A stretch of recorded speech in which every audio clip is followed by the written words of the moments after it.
पवित्र स्थान से पूर्णमासी का पवित्र दिहाड़ा मनाने वास्ते एकत्र हुई साध संगत जी समा प्राप्त होया है। जीवन के मिले सवासां नूं सफल करन दा बहुत सौखा तरीका है। कलयुग के अंदर गुरु का जस सरवण करना, गुरु की वडियाई सरवण करनी, गुरु का दर्शन करके अपने नेत्रां नूं पवित्र करना, ये समय की प्राप्ति जिन्हां जिन्हां गुरमुखां ते किरपा हुंदी है, जिन्हां दे पिछले कर्म बुलंद हुंदे हन, जिन्हां गुरमुखां ते ये मेहर किरपा सतगुरु जी करते हैं, उन्हां गुरमुखां नूं ये समा प्राप्त हुंदा है। गिणती कोई नहीं दुनिया के अंदर, बहुत दुनिया धार्मिक पक्ष के अंदर भी है, बहुत दुनिया साकत पुरुष के साकतां के सुभाव अनुसार भी दुनिया अपने जीवन में बतीत कर रही है। जदों तो सृष्टि साजी है, इस सृष्टि का तमाशा, संसार का तमाशा बनाने वास्ते अनेकों तरह के जीव साजे हैं। वखरियां वखरियां मनबिरतियां, वखरे वखरे सुभाव मुताबिक जीव संसार में पैदा किए हैं। जिथे मनुखों के सुभावां विच फर्क है, उत्थे पशुआं पंछियां के सुभाव विच भी फर्क है, दूसरिया जूनां के सुभावां विच भी फर्क है। किसी पुरख का सुभाव धार्मिक पक्ष होने कारण निर्मल हुंदा है, उस दे अंदर दया हुंदी है, वो पाप कर्म करन तो डरदा है। उन्हां पुरखां नूं गुरबाणी देवते का दर्जा दिंदी है, उन्हां नूं धर्मी पुरखां का दर्जा दिंदी है। कई पुरखां दे मन के अंदर दया धर्म नहीं हुंदी, केवल ते केवल अपने सुखां वास्ते हौमे की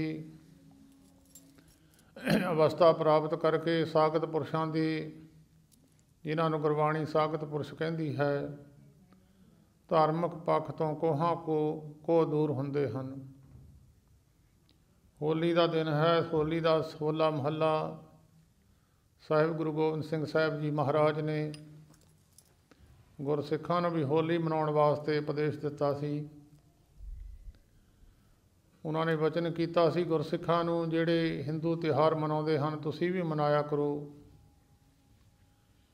और वो अगला आउण वाले समय नूं विचार के सतगुरु जी ने, क्योंकि मनुखों के अंदर कट्टड़ताई वध जाती है, कट्टड़ताई सारिया धर्मां के अंदर है, उस कट्टड़ताई नूं दूर करने वास्ते साहिब गुरु गोबिंद सिंह साहिब जी महाराज ने बख्शिश की, जिस त्यौहार नूं हिंदू मनाउंदे हन तुसीं भी मनाया करो। ये होली का त्यौहार सतयुग तो लैके चले आ रहा है। बाकी जितने त्यौहार हैं, दिवाली वगैरह होर कई तरह के त्यौहार हैं, विसाखी है, दशहरा है, ये उस तो बाद विच आए हैं। ये त्यौहार साहिब गुरु गोबिंद सिंह साहिब जी ने गुरसिखां नूं इकट्ठे करके गल कही सी कि जिहड़े हिंदू त्यौहार मनाउंदे हन तुसीं मनाया करो। आनंदपुर साहिब की पवित्र धरती ते बहुत सारिया संगतां शरधावान गुरमुख जाते हैं, बहुत सारे दूसरे सुभावां वाले पुरख भी जाते हैं। सृष्टि साजण तो पहला साहिब गुरु गोबिंद सिंह साहिब जी महाराज अपने विचित्र नाटक की बाणी के अंदर, दसम ग्रंथ की बाणी के अंदर जिक्र करते हैं कि जदों परमेश्वर निरंकार जी ने सृष्टि साजी है, उन्होंने गर्म सुभाव वाले, जिन्हां दे अंदर रहम दया ना होवे, ऐसे पुरखां नूं पहलां प्रधानता दिती कि इन्हां लोकां तो लोग डर के धार्मिक पक्ष वाले पासे नूं चले जाण। जदों मनुख के अंदर भय हुंदा है, राजा जबर करदा है, जुल्म करदा है, जां मनुख नूं कोई भयानक समा आउंदा है, मनुख नूं कोई कठिनाई मुश्किल आउंदी है, तो मनुख धार्मिक पक्ष नूं अपने आप ही चलन लग जाता है। ਉਸ ਨੂੰ ਧਾਰਮਿਕ ਪੱਖ ਦਾ ਚੇਤਾ ਆਪਣੇ ਆਪ ਹੀ ਆ ਜਾਂਦਾ ਹੈ। ਨਿਰੰਕਾਰ ਜੀ ਨੇ ਉਸ ਵੇਲੇ ਜਿਹੜੇ ਸਖਤ ਸੁਭਾਅ ਵਾਲੇ ਸਨ, ਜਿਨ ਕੇ ਚਿੱਤ ਕਠੋਰ ਹੈ ਸੇ ਬਹਿ ਨਾ ਸਤਿਗੁਰ ਪਾਸ, ਜਿਹੜੇ ਗੁਰੂ ਦੇ ਪੱਖ ਦੇ ਨੇੜੇ ਨਹੀਂ ਸਨ, ਗੁਰੂ ਦੇ ਧਰਮ ਦੇ ਪੱਖ ਦੇ ਨੇੜੇ ਨਹੀਂ ਸਨ, ਉਹਨਾਂ ਪੁਰਖਾਂ ਨੂੰ ਪੈਦਾ ਕੀਤਾ ਕਿ ਲੋਕ ਇਹਨਾਂ ਤੋਂ ਡਰ ਕੇ ਧਾਰਮਿਕ ਪੱਖ ਨੂੰ ਚਲੇ ਜਾਣ। ਜਿਸ ਕਾਰਨ ਕਰਕੇ ਮਨੁੱਖ ਸਰੀਰ ਮਿਲਿਆ ਹੈ ਉਹ ਸਹੀ ਆਪਣਾ ਮੁਨਾਫਾ ਪ੍ਰਾਪਤ ਕਰਨ, ਲਾਭ ਪ੍ਰਾਪਤ ਕਰਨ, ਜਿਸ ਕਾਰਨ ਕਰਕੇ ਸਰੀਰ ਮਿਲਿਆ ਹੈ। ਉਹਨਾਂ ਪੁਰਸ਼ਾਂ ਨੇ ਆਪਣੇ ਸੁਭਾਅ ਮੁਤਾਬਕ ਸਾਹਿਬ ਗੁਰੂ ਗੋਬਿੰਦ ਸਿੰਘ ਸਾਹਿਬ ਜੀ ਮਹਾਰਾਜ ਨੇ ਆਪਣੀ ਹੱਥ ਲਿਖਤ 10ਵੇਂ ਗ੍ਰੰਥ ਦੀ ਪਵਿੱਤਰ ਬਾਣੀ ਵਿੱਚ ਜ਼ਿਕਰ ਕੀਤਾ ਹੈ। ਜਬ ਹਮ ਪਹਿਲੇ ਸ੍ਰਿਸ਼ਟ ਬਣਾਈ, ਦਈਏ ਤਾਂ ਦੁਸ਼ਟ ਰਚੇ ਦੁਖਦਾਈ। ਨਿਰੰਕਾਰ ਜੀ ਦਾ ਬਚਨ ਹੈ। ਗੁਰੂ ਗੋਬਿੰਦ ਸਿੰਘ ਸਾਹਿਬ ਮਹਾਰਾਜ ਇਹ ਬਚਨ ਲਿਖਦੇ ਹਨ ਕਿ ਨਿਰੰਕਾਰ ਨੇ ਮੈਨੂੰ ਜਿਸ ਤਰ੍ਹਾਂ ਇਹ ਗੱਲ ਕਹੀ ਹੈ ਮੈਂ ਉਸੇ ਤਰ੍ਹਾਂ ਤੁਹਾਨੂੰ ਦੱਸਣ ਲੱਗਾ ਹਾਂ। ਇਹ ਫਿਰ ਗੁਰੂ ਗੋਬਿੰਦ ਸਿੰਘ ਸਾਹਿਬ ਮਹਾਰਾਜ ਨਿਰੰਕਾਰ ਜੀ ਨਾਲ ਜੋ ਬਚਨ ਹੋਏ ਸਨ ਉਹ ਬਚਨ ਸਾਹਿਬਾਂ ਨੇ 10ਵੇਂ ਗ੍ਰੰਥ ਵਿੱਚ ਲਿਖੇ ਹਨ। ਇਹ ਬਚਨ ਲਿਖਿਆ ਨਿਰੰਕਾਰ ਜੀ ਨੇ ਮੈਨੂੰ ਇਹ ਗੱਲ ਕਹੀ, ਜਦੋਂ ਮੈਂ ਸ੍ਰਿਸ਼ਟੀ ਸਾਜੀ ਉਸ ਵੇਲੇ ਦੁਸ਼ਟਾਂ ਨੂੰ ਪਹਿਲਾਂ ਪੈਦਾ ਕੀਤਾ, ਇਹਨਾਂ ਨੂੰ ਪ੍ਰਧਾਨਤਾ ਦਿੱਤੀ, ਲੋਕਾਂ ਨੂੰ ਦੁੱਖ ਦੇਣ ਵਾਲੇ ਪੈਦਾ ਕੀਤੇ, ਦੁੱਖ ਨੂੰ ਦੇਖ ਕੇ ਲੋਕ ਪਰਮੇਸ਼ਰ ਵੱਲ ਨੂੰ ਤੁਰ ਜਾਣ, ਪਰ ਤੇ ਉਹਨਾਂ ਨੇ ਤੇ ਬਲ ਭੁਜ ਬਵਰੇ ਹੋ ਗਏ, ਪੂਜਿਤ ਪਰਮ ਪੁਰਖ ਰਹਿ ਗਏ। ਉਹਨਾਂ ਨੇ ਪਰਮੇਸ਼ਰ ਨੂੰ ਤਾਂ ਕੀ ਜਪਣਾ ਸੀ। ਜਦ ਮਨੁੱਖ ਅੰਦਰ ਸਰੀਰ ਵਿੱਚ ਬਲ ਹੁੰਦਾ ਤਾਂ ਵੀ ਹੰਕਾਰ ਆ ਜਾਂਦਾ। ਕਿਸੇ ਮਨੁੱਖ, ਕੋਈ ਮਨੁੱਖ ਮਾਇਆ ਦੇ ਪੱਖ ਵਿੱਚ ਧਨੀ ਹੁੰਦਾ ਹੈ, ਉਹਦੇ ਅੰਦਰ ਵੀ ਹੰਕਾਰ ਆ ਜਾਂਦਾ ਹੈ। ਕਿਸੇ ਮਨੁੱਖ ਦੇ ਅੰਦਰ ਕੋਈ ਵੱਡੇ ਗੁਣ ਹੋਣ, ਉਸ ਪੁਰਖ ਦੇ ਸੁਭਾਅ ਅੰਦਰ ਵੀ ਹਉਮੈ ਦਾ ਗੁਣ ਅੰਦਰ ਪ੍ਰਵੇਸ਼ ਕਰ ਜਾਂਦਾ ਹੈ। ਜਦੋਂ ਹਉਮੈ ਦਾ ਤੇ ਪਰਮੇਸ਼ਰ ਦਾ ਬਹੁਤ ਤਿੱਖਾ ਵਿਰੋਧ ਹੈ, ਜਿਸ ਤਰ੍ਹਾਂ ਧੁੱਪ ਛਾਂ ਦਾ ਹੈ, ਗਰਮੀ ਸਰਦੀ ਦਾ ਹੈ। ਜਦੋਂ ਵੀ ਕਿਸੇ ਨੂੰ ਨਿਰੰਕਾਰ ਜੀ ਨੇ ਮਾਰਿਆ ਹੈ ਉਸ ਵੇਲੇ ਉਹਦੇ ਅੰਦਰ ਪਹਿਲਾਂ ਹਉਮੈ ਲਿਆਂਦੀ ਹੈ। ਪਰਮੇਸ਼ਰ ਨਿਰੰਕਾਰ ਪੰਜਾਂ ਕਾਮ, ਕ੍ਰੋਧ, ਲੋਭ, ਮੋਹ, ਹੰਕਾਰ, ਇਹਨਾਂ ਵਿੱਚੋਂ ਇੱਕ ਚੀਜ਼ ਨੂੰ ਨਹੀਂ ਬਖਸ਼ਦਾ ਹੈ, ਬਾਕੀ ਚੀਜ਼ਾਂ ਦੀ ਮਾਫੀ ਦੇ ਦਿੰਦਾ ਹੈ। ਹਰਜੂ ਹੰਕਾਰ ਨਾ ਭਾਵਈ, ਵੇਦ ਕੂਕ ਸੁਣਾਵਈ। ਵੇਦਾਂ ਨੇ ਵੀ ਗੱਲ ਪਕਾਰ ਕੇ ਦੱਸੀ ਹੈ ਕਿ ਹਰੂ ਹੀ ਪਰਮੇਸ਼ਰ ਨੂੰ, ਨਿਰੰਕਾਰ ਨੂੰ ਹੰਕਾਰ ਨਹੀਂ ਚੰਗਾ ਲੱਗਦਾ।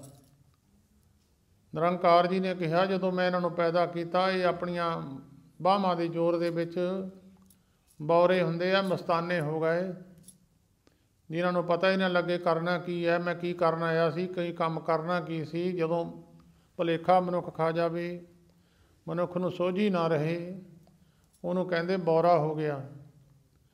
ਤੇ ਵੀ ਬਲ ਭੁਜ ਬਵਰੇ ਹੋ ਗਏ, ਪੂਜਿਤ ਪਰਮ ਪੁਰਖ ਰਹਿ ਗਏ। ਫਿਰ ਨਿਰੰਕਾਰ ਜੀ ਨੇ ਕਿਹਾ ਅਸੀਂ ਉਹਨਾਂ ਦੀ ਜਗ੍ਹਾ 'ਤੇ ਫਿਰ ਦੇਵਤੇ ਪੈਦਾ ਕੀਤੇ। ਦੇਵਤੇ ਲੋਕ ਧਰਮ ਕਰਮ ਦੇ ਕਰਮ ਕਰਨਗੇ, ਲੋਕਾਂ ਨੂੰ ਦੁਖੀ ਨਹੀਂ ਕਰਨਗੇ ਅਤੇ ਆਪਣੀ ਕਿਰਤ ਕਰਕੇ ਖਾਣਗੇ ਔਰ ਧਾਰਮਿਕ ਪੱਖ ਦੇ ਅੰਦਰ ਲੋਕਾਂ ਨੂੰ ਲੈ ਕੇ ਆਉਣਗੇ। ਇਹਨਾਂ ਨੂੰ ਦੇਖ ਕੇ ਬਹੁਤੇ ਲੋਕ ਧਾਰਮਿਕ ਪੱਖ ਵੱਲ ਨੂੰ ਤੁਰ ਜਾਣਗੇ। ਬਹੁਤ ਸਾਰੇ ਗੁਰਮੁਖਾਂ ਦੇ ਦਰਸ਼ਨ ਕਰਕੇ ਮਨੁੱਖ ਦੀ ਬਿਰਤੀ ਬਦਲ ਜਾਂਦੀ ਹੈ। ਜੇ ਥੋੜ੍ਹੀ ਬਿਰਤੀ ਜ਼ਿਆਦਾ ਮਲੀਨ ਹੋਵੇ ਤਾਂ ਉਹਦੇ ਨਾਲ ਬਚਨ ਕਰਕੇ ਬਿਰਤੀ ਵਿੱਚ ਫਰਕ ਪੈ ਜਾਂਦਾ। ਜੇ ਬਹੁਤ ਜ਼ਿਆਦਾ ਮਲੀਨਤਾ ਆਈ ਹੈ, ਉਹਦੀ ਜ਼ਿਆਦਾ ਸੰਗਤ ਕਰਨੀ ਪੈਂਦੀ ਹੈ, ਉਹਦੇ ਨਾਲ ਰਹਿਣਾ ਪੈਂਦਾ ਹੈ। ਫਿਰ ਜਿਹੜੇ ਕੱਪੜੇ ਵਿੱਚ ਘੱਟ ਮੈਲ ਹੋਵੇ ਉਹਨੂੰ ਥੋੜ੍ਹਾ ਟਾਈਮ ਲੱਗਦਾ, ਜਿਹਦੇ 'ਚ ਮੈਲ ਜ਼ਿਆਦਾ ਹੋਵੇ ਉਹਨੂੰ ਸਾਬਣ ਜ਼ਿਆਦਾ ਲਾਉਣਾ ਪੈਂਦਾ। ਉਹਨਾਂ ਨੇ ਕਿਹਾ ਧਾਰਮਿਕ ਪੁਰਖਾਂ ਵੱਲ ਦੇਖ ਕੇ ਲੋਕ, ਦੁਨੀਆ ਦੇ ਲੋਕ ਆਪਣਾ ਧਾਰਮਿਕ ਪੱਖ ਨੂੰ ਅਖਤਿਆਰ ਕਰ ਲੈਣਗੇ ਤੇ ਵੀ ਬਲ ਪੂਜਾ ਉਰਜਾਏ, ਆਪਣੇ ਹੀ ਪਰਮੇਸ਼ਰ ਕਹਾਏ। ਉਹਨਾਂ ਨੇ ਬਲੀਆਂ ਲੈਣੀਆਂ ਸ਼ੁਰੂ ਕਰ ਦਿੱਤੀਆਂ, ਪੂਜਾ ਕਰਾਉਣੀ ਸ਼ੁਰੂ ਕਰ ਦਿੱਤੀ। ਇਹ ਨਿਰੰਕਾਰ ਜੀ ਦਾ ਬਚਨ 10ਵੇਂ ਗ੍ਰੰਥ ਦੇ ਅੰਦਰ ਲਿਖਿਆ ਹੈ। ਸਾਹਿਬ ਗੁਰੂ ਗੋਬਿੰਦ ਸਿੰਘ ਸਾਹਿਬ ਜੀ ਮਹਾਰਾਜ ਦੀ ਲਿਖਤ ਹੈ। ਮਹਾਦੇਵ ਅਚੁੱਤ ਕਹਾਇਓ, ਵਿਸ਼ਨ ਆਪ ਹੀ ਕੋ ਠਹਿਰਾਇਓ। ਬ੍ਰਹਮਾ ਆਪ ਪਾਰ ਬ੍ਰਹਮ ਬਖਾਨਾ, ਪ੍ਰਭ ਕੋ ਪ੍ਰਭੂ ਨ ਕਿਨਹੂ ਜਾਨਾ। ਪਰਮੇਸ਼ਰ ਨੂੰ ਪਰਮੇਸ਼ਰ ਨਹੀਂ ਜਾਣਿਆ, ਜਿਨ ਵੀ ਤਨਕ ਸਿੱਧ ਕੋ ਪਾਇਓ, ਤਿਨ ਤਿਨੇ ਆਪਣਾ ਰਾਹ ਚਲਾਇਓ। ਤਿਣਕੇ ਜਿੰਨੀ ਸਿੱਧੀ ਕਿਸੇ ਨੂੰ ਮਿਲ ਗਈ ਉਹਨੇ ਆਪਣਾ ਪੰਥ ਚਲਾ ਲਿਆ, ਆਪਣੇ ਮਗਰ ਲੋਕਾਂ ਨੂੰ ਲਾ ਕੇ ਆਪਣੇ ਨਾਮ ਨੂੰ ਹੀ ਉੱਚਾ ਕਰਨ ਦੀ ਕੋਸ਼ਿਸ਼ ਕੀਤੀ, ਆਪਣਾ ਨਾਮ ਹੀ ਜਨਾਉਣ ਦੀ ਕੋਸ਼ਿਸ਼ ਕੀਤੀ। ਐਸੇ ਸਾਖਤ ਪੁਰਸ਼ਾਂ ਦੇ ਵਿੱਚੋਂ ਇੱਕ ਸਾਖਤ ਪੁਰਸ਼ ਜਿਹਦਾ ਜ਼ਿਕਰ ਗੁਰਬਾਣੀ ਵਿੱਚ ਬਹੁਤ ਜਗ੍ਹਾ 'ਤੇ ਆਇਆ ਹੈ। ਹਰਨਾਕਸ਼ ਨੂੰ ਭਗਵਾਨ ਵਿਸ਼ਨੂੰ ਜੀ ਨੇ ਮਾਰ ਦਿੱਤਾ। ਹਰਨਾਕਸ਼ ਦੇ ਭਰਾ ਹਿਰਣਕਸ਼ਪ ਨੇ ਫਿਰ ਤਪੱਸਿਆ ਕਰਨੀ ਸ਼ੁਰੂ ਕੀਤੀ। ਬਹੁਤ ਲੋਕ ਤਪੱਸਿਆ ਦੁਨੀਆ ਦੇ ਭਲੇ ਵਾਸਤੇ ਕਰਦੇ ਆ, ਬਹੁਤ ਪੁਰਸ਼ ਤਪੱਸਿਆ ਦੁਨੀਆ ਨੂੰ ਦੁੱਖ ਦੇਣ ਵਾਸਤੇ ਕਰਦੇ ਆ। ਉਸ ਹਰਨਾਕਸ਼ ਨੇ ਜਦੋਂ ਬਹੁਤ ਘੋਰ ਤਪੱਸਿਆ ਕੀਤੀ, ਤਪੱਸਿਆ ਕਰਨ ਤੋਂ ਬਾਅਦ ਭਗਵਾਨ ਦੇ ਦਰਸ਼ਨਾਂ ਤੋਂ ਬਾਅਦ ਉਹਨੇ ਫਿਰ ਬ੍ਰਹਮਾ ਜੀ ਤੋਂ ਵਰ ਲੈ ਲਏ ਸਨ। ਬ੍ਰਹਮਾ ਜੀ ਤੋਂ ਵਰ ਲੈ ਲਏ ਸਨ, ਨਾ ਮੈਂ ਰਾਤ ਨੂੰ ਮਰਾਂ, ਨਾ ਦਿਨ ਨੂੰ ਮਰਾਂ, ਨਾ ਮੈਂ ਕਿਸੇ ਸ਼ਾਸਤਰ ਤੋਂ ਮਰਾਂ, ਤੇ ਨਾ ਮੈਂ ਅੰਦਰ ਮਰਾਂ, ਨਾ ਬਾਹਰ ਮਰਾਂ, ਨਾ ਧਰਤੀ 'ਤੇ ਨਾ ਆਕਾਸ਼ 'ਤੇ। ਇਹ ਸਾਰੇ ਵਰ ਪ੍ਰਾਪਤ ਕਰਕੇ ਉਹਨੇ ਦੇਵਤਿਆਂ ਨੂੰ, ਨਾਮ ਜਪਣ ਵਾਲਿਆਂ ਨੂੰ ਦੁਖੀ ਕਰਨਾ ਸ਼ੁਰੂ ਕਰ ਦਿੱਤਾ ਔਰ ਦੁੱਖ ਦੇਣਾ ਸ਼ੁਰੂ ਕੀਤਾ। ਕੋਈ ਪਰਮੇਸ਼ਰ ਦਾ ਨਾਮ ਨਾ ਲਵੇ, ਮੇਰੇ ਨਾਮ ਤੋਂ ਬਿਨਾਂ ਕੋਈ ਦੂਸਰਾ ਪਰਮੇਸ਼ਰ ਨਹੀਂ ਹੈ। ਜਲ ਵਿੱਚ ਵੀ ਇਹ ਮੈਂ ਹੀ ਹਾਂ, ਥਲ ਵਿੱਚ ਵੀ ਮੈਂ ਹੀ ਹਾਂ, ਹਰੇਕ ਜਗ੍ਹਾ 'ਤੇ ਮੈਂ ਹੀ ਹਾਂ।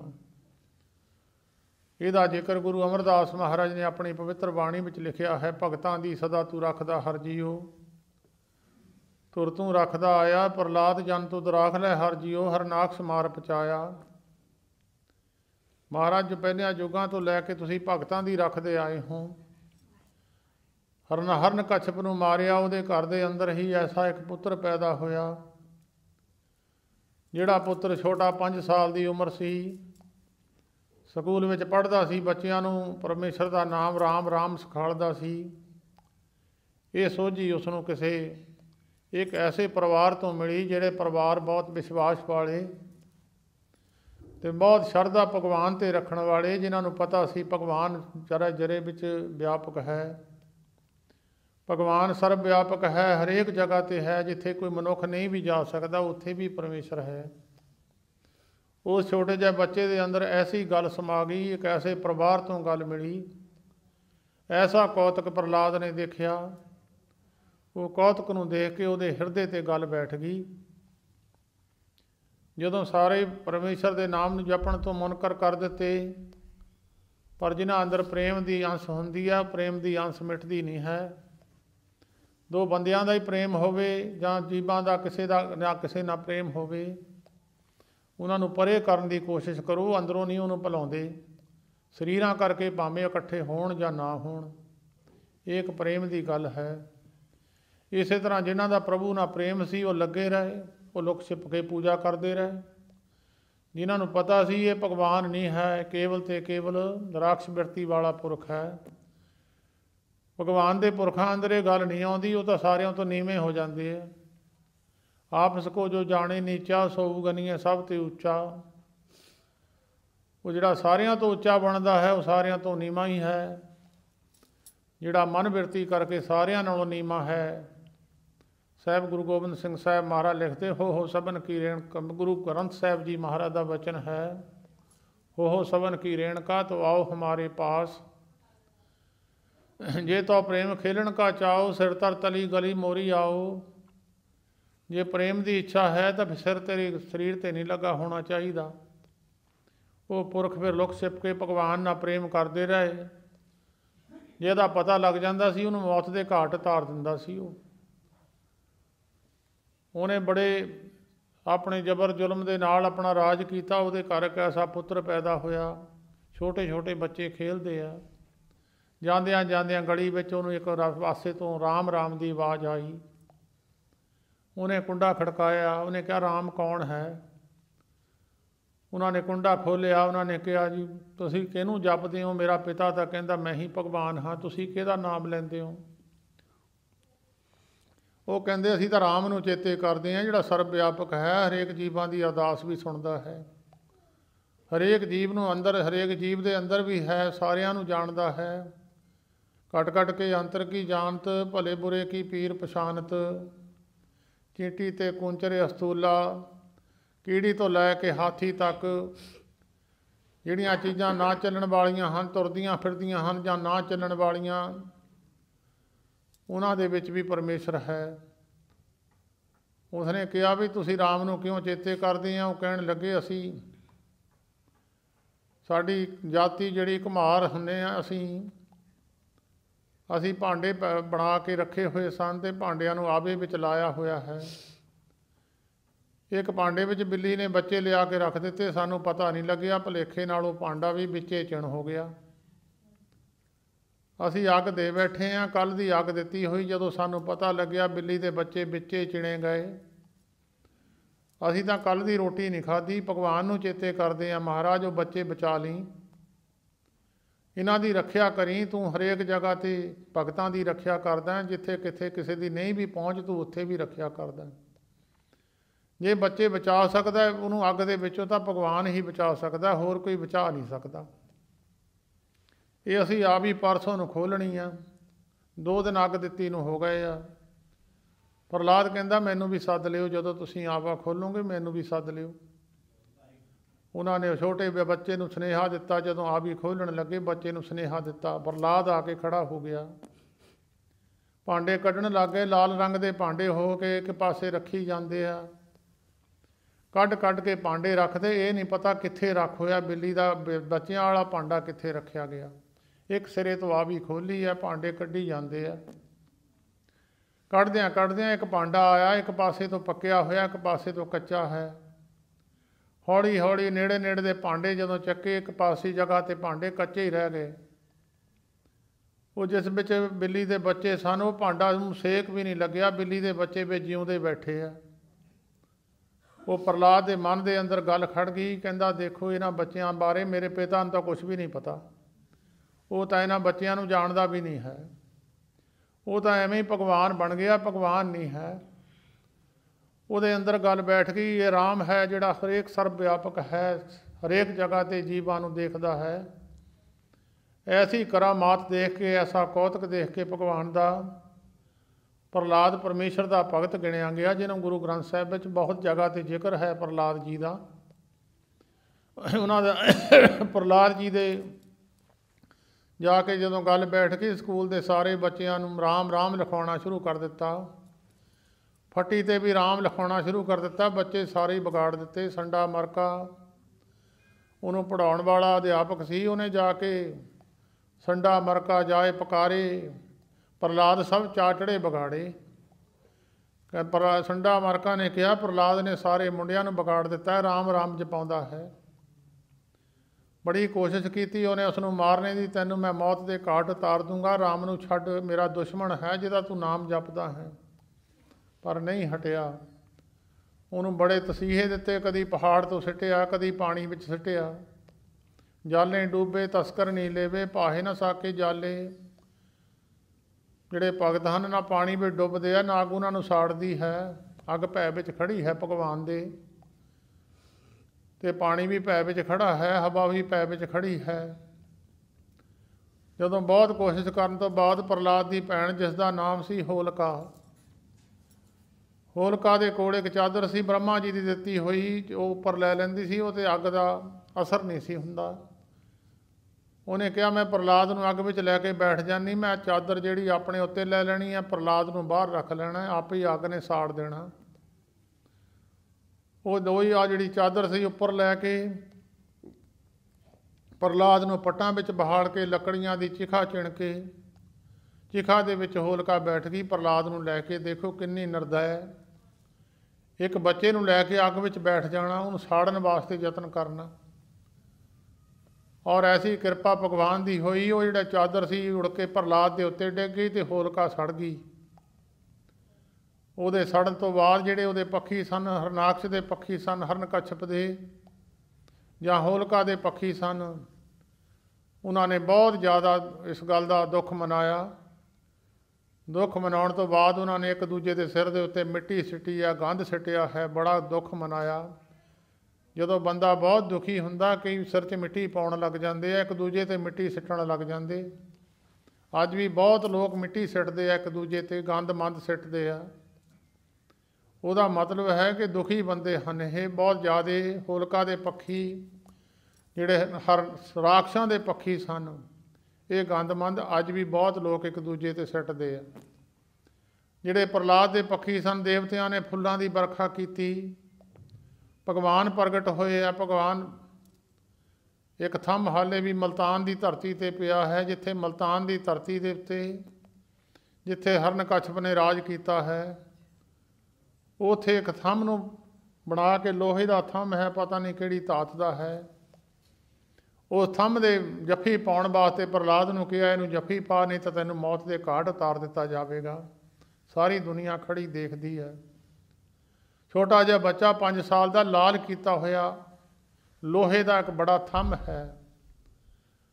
ਭਗਵਾਨ ਨੇ ਐਸੀ ਕਿਰਪਾ ਕੀਤੀ, ਉਸ ਲੋਹੇ ਦੇ ਥੰਮ 'ਤੇ, ਅੱਗ ਦੇ ਤਪੇ ਹੋਏ ਥੰਮ 'ਤੇ ਕੀੜੀ ਦਾ ਰੂਪ ਧਾਰਨ ਕਰਕੇ ਭਗਵਾਨ ਉੱਪਰ ਘੁੰਮਣ ਲੱਗ ਗਏ।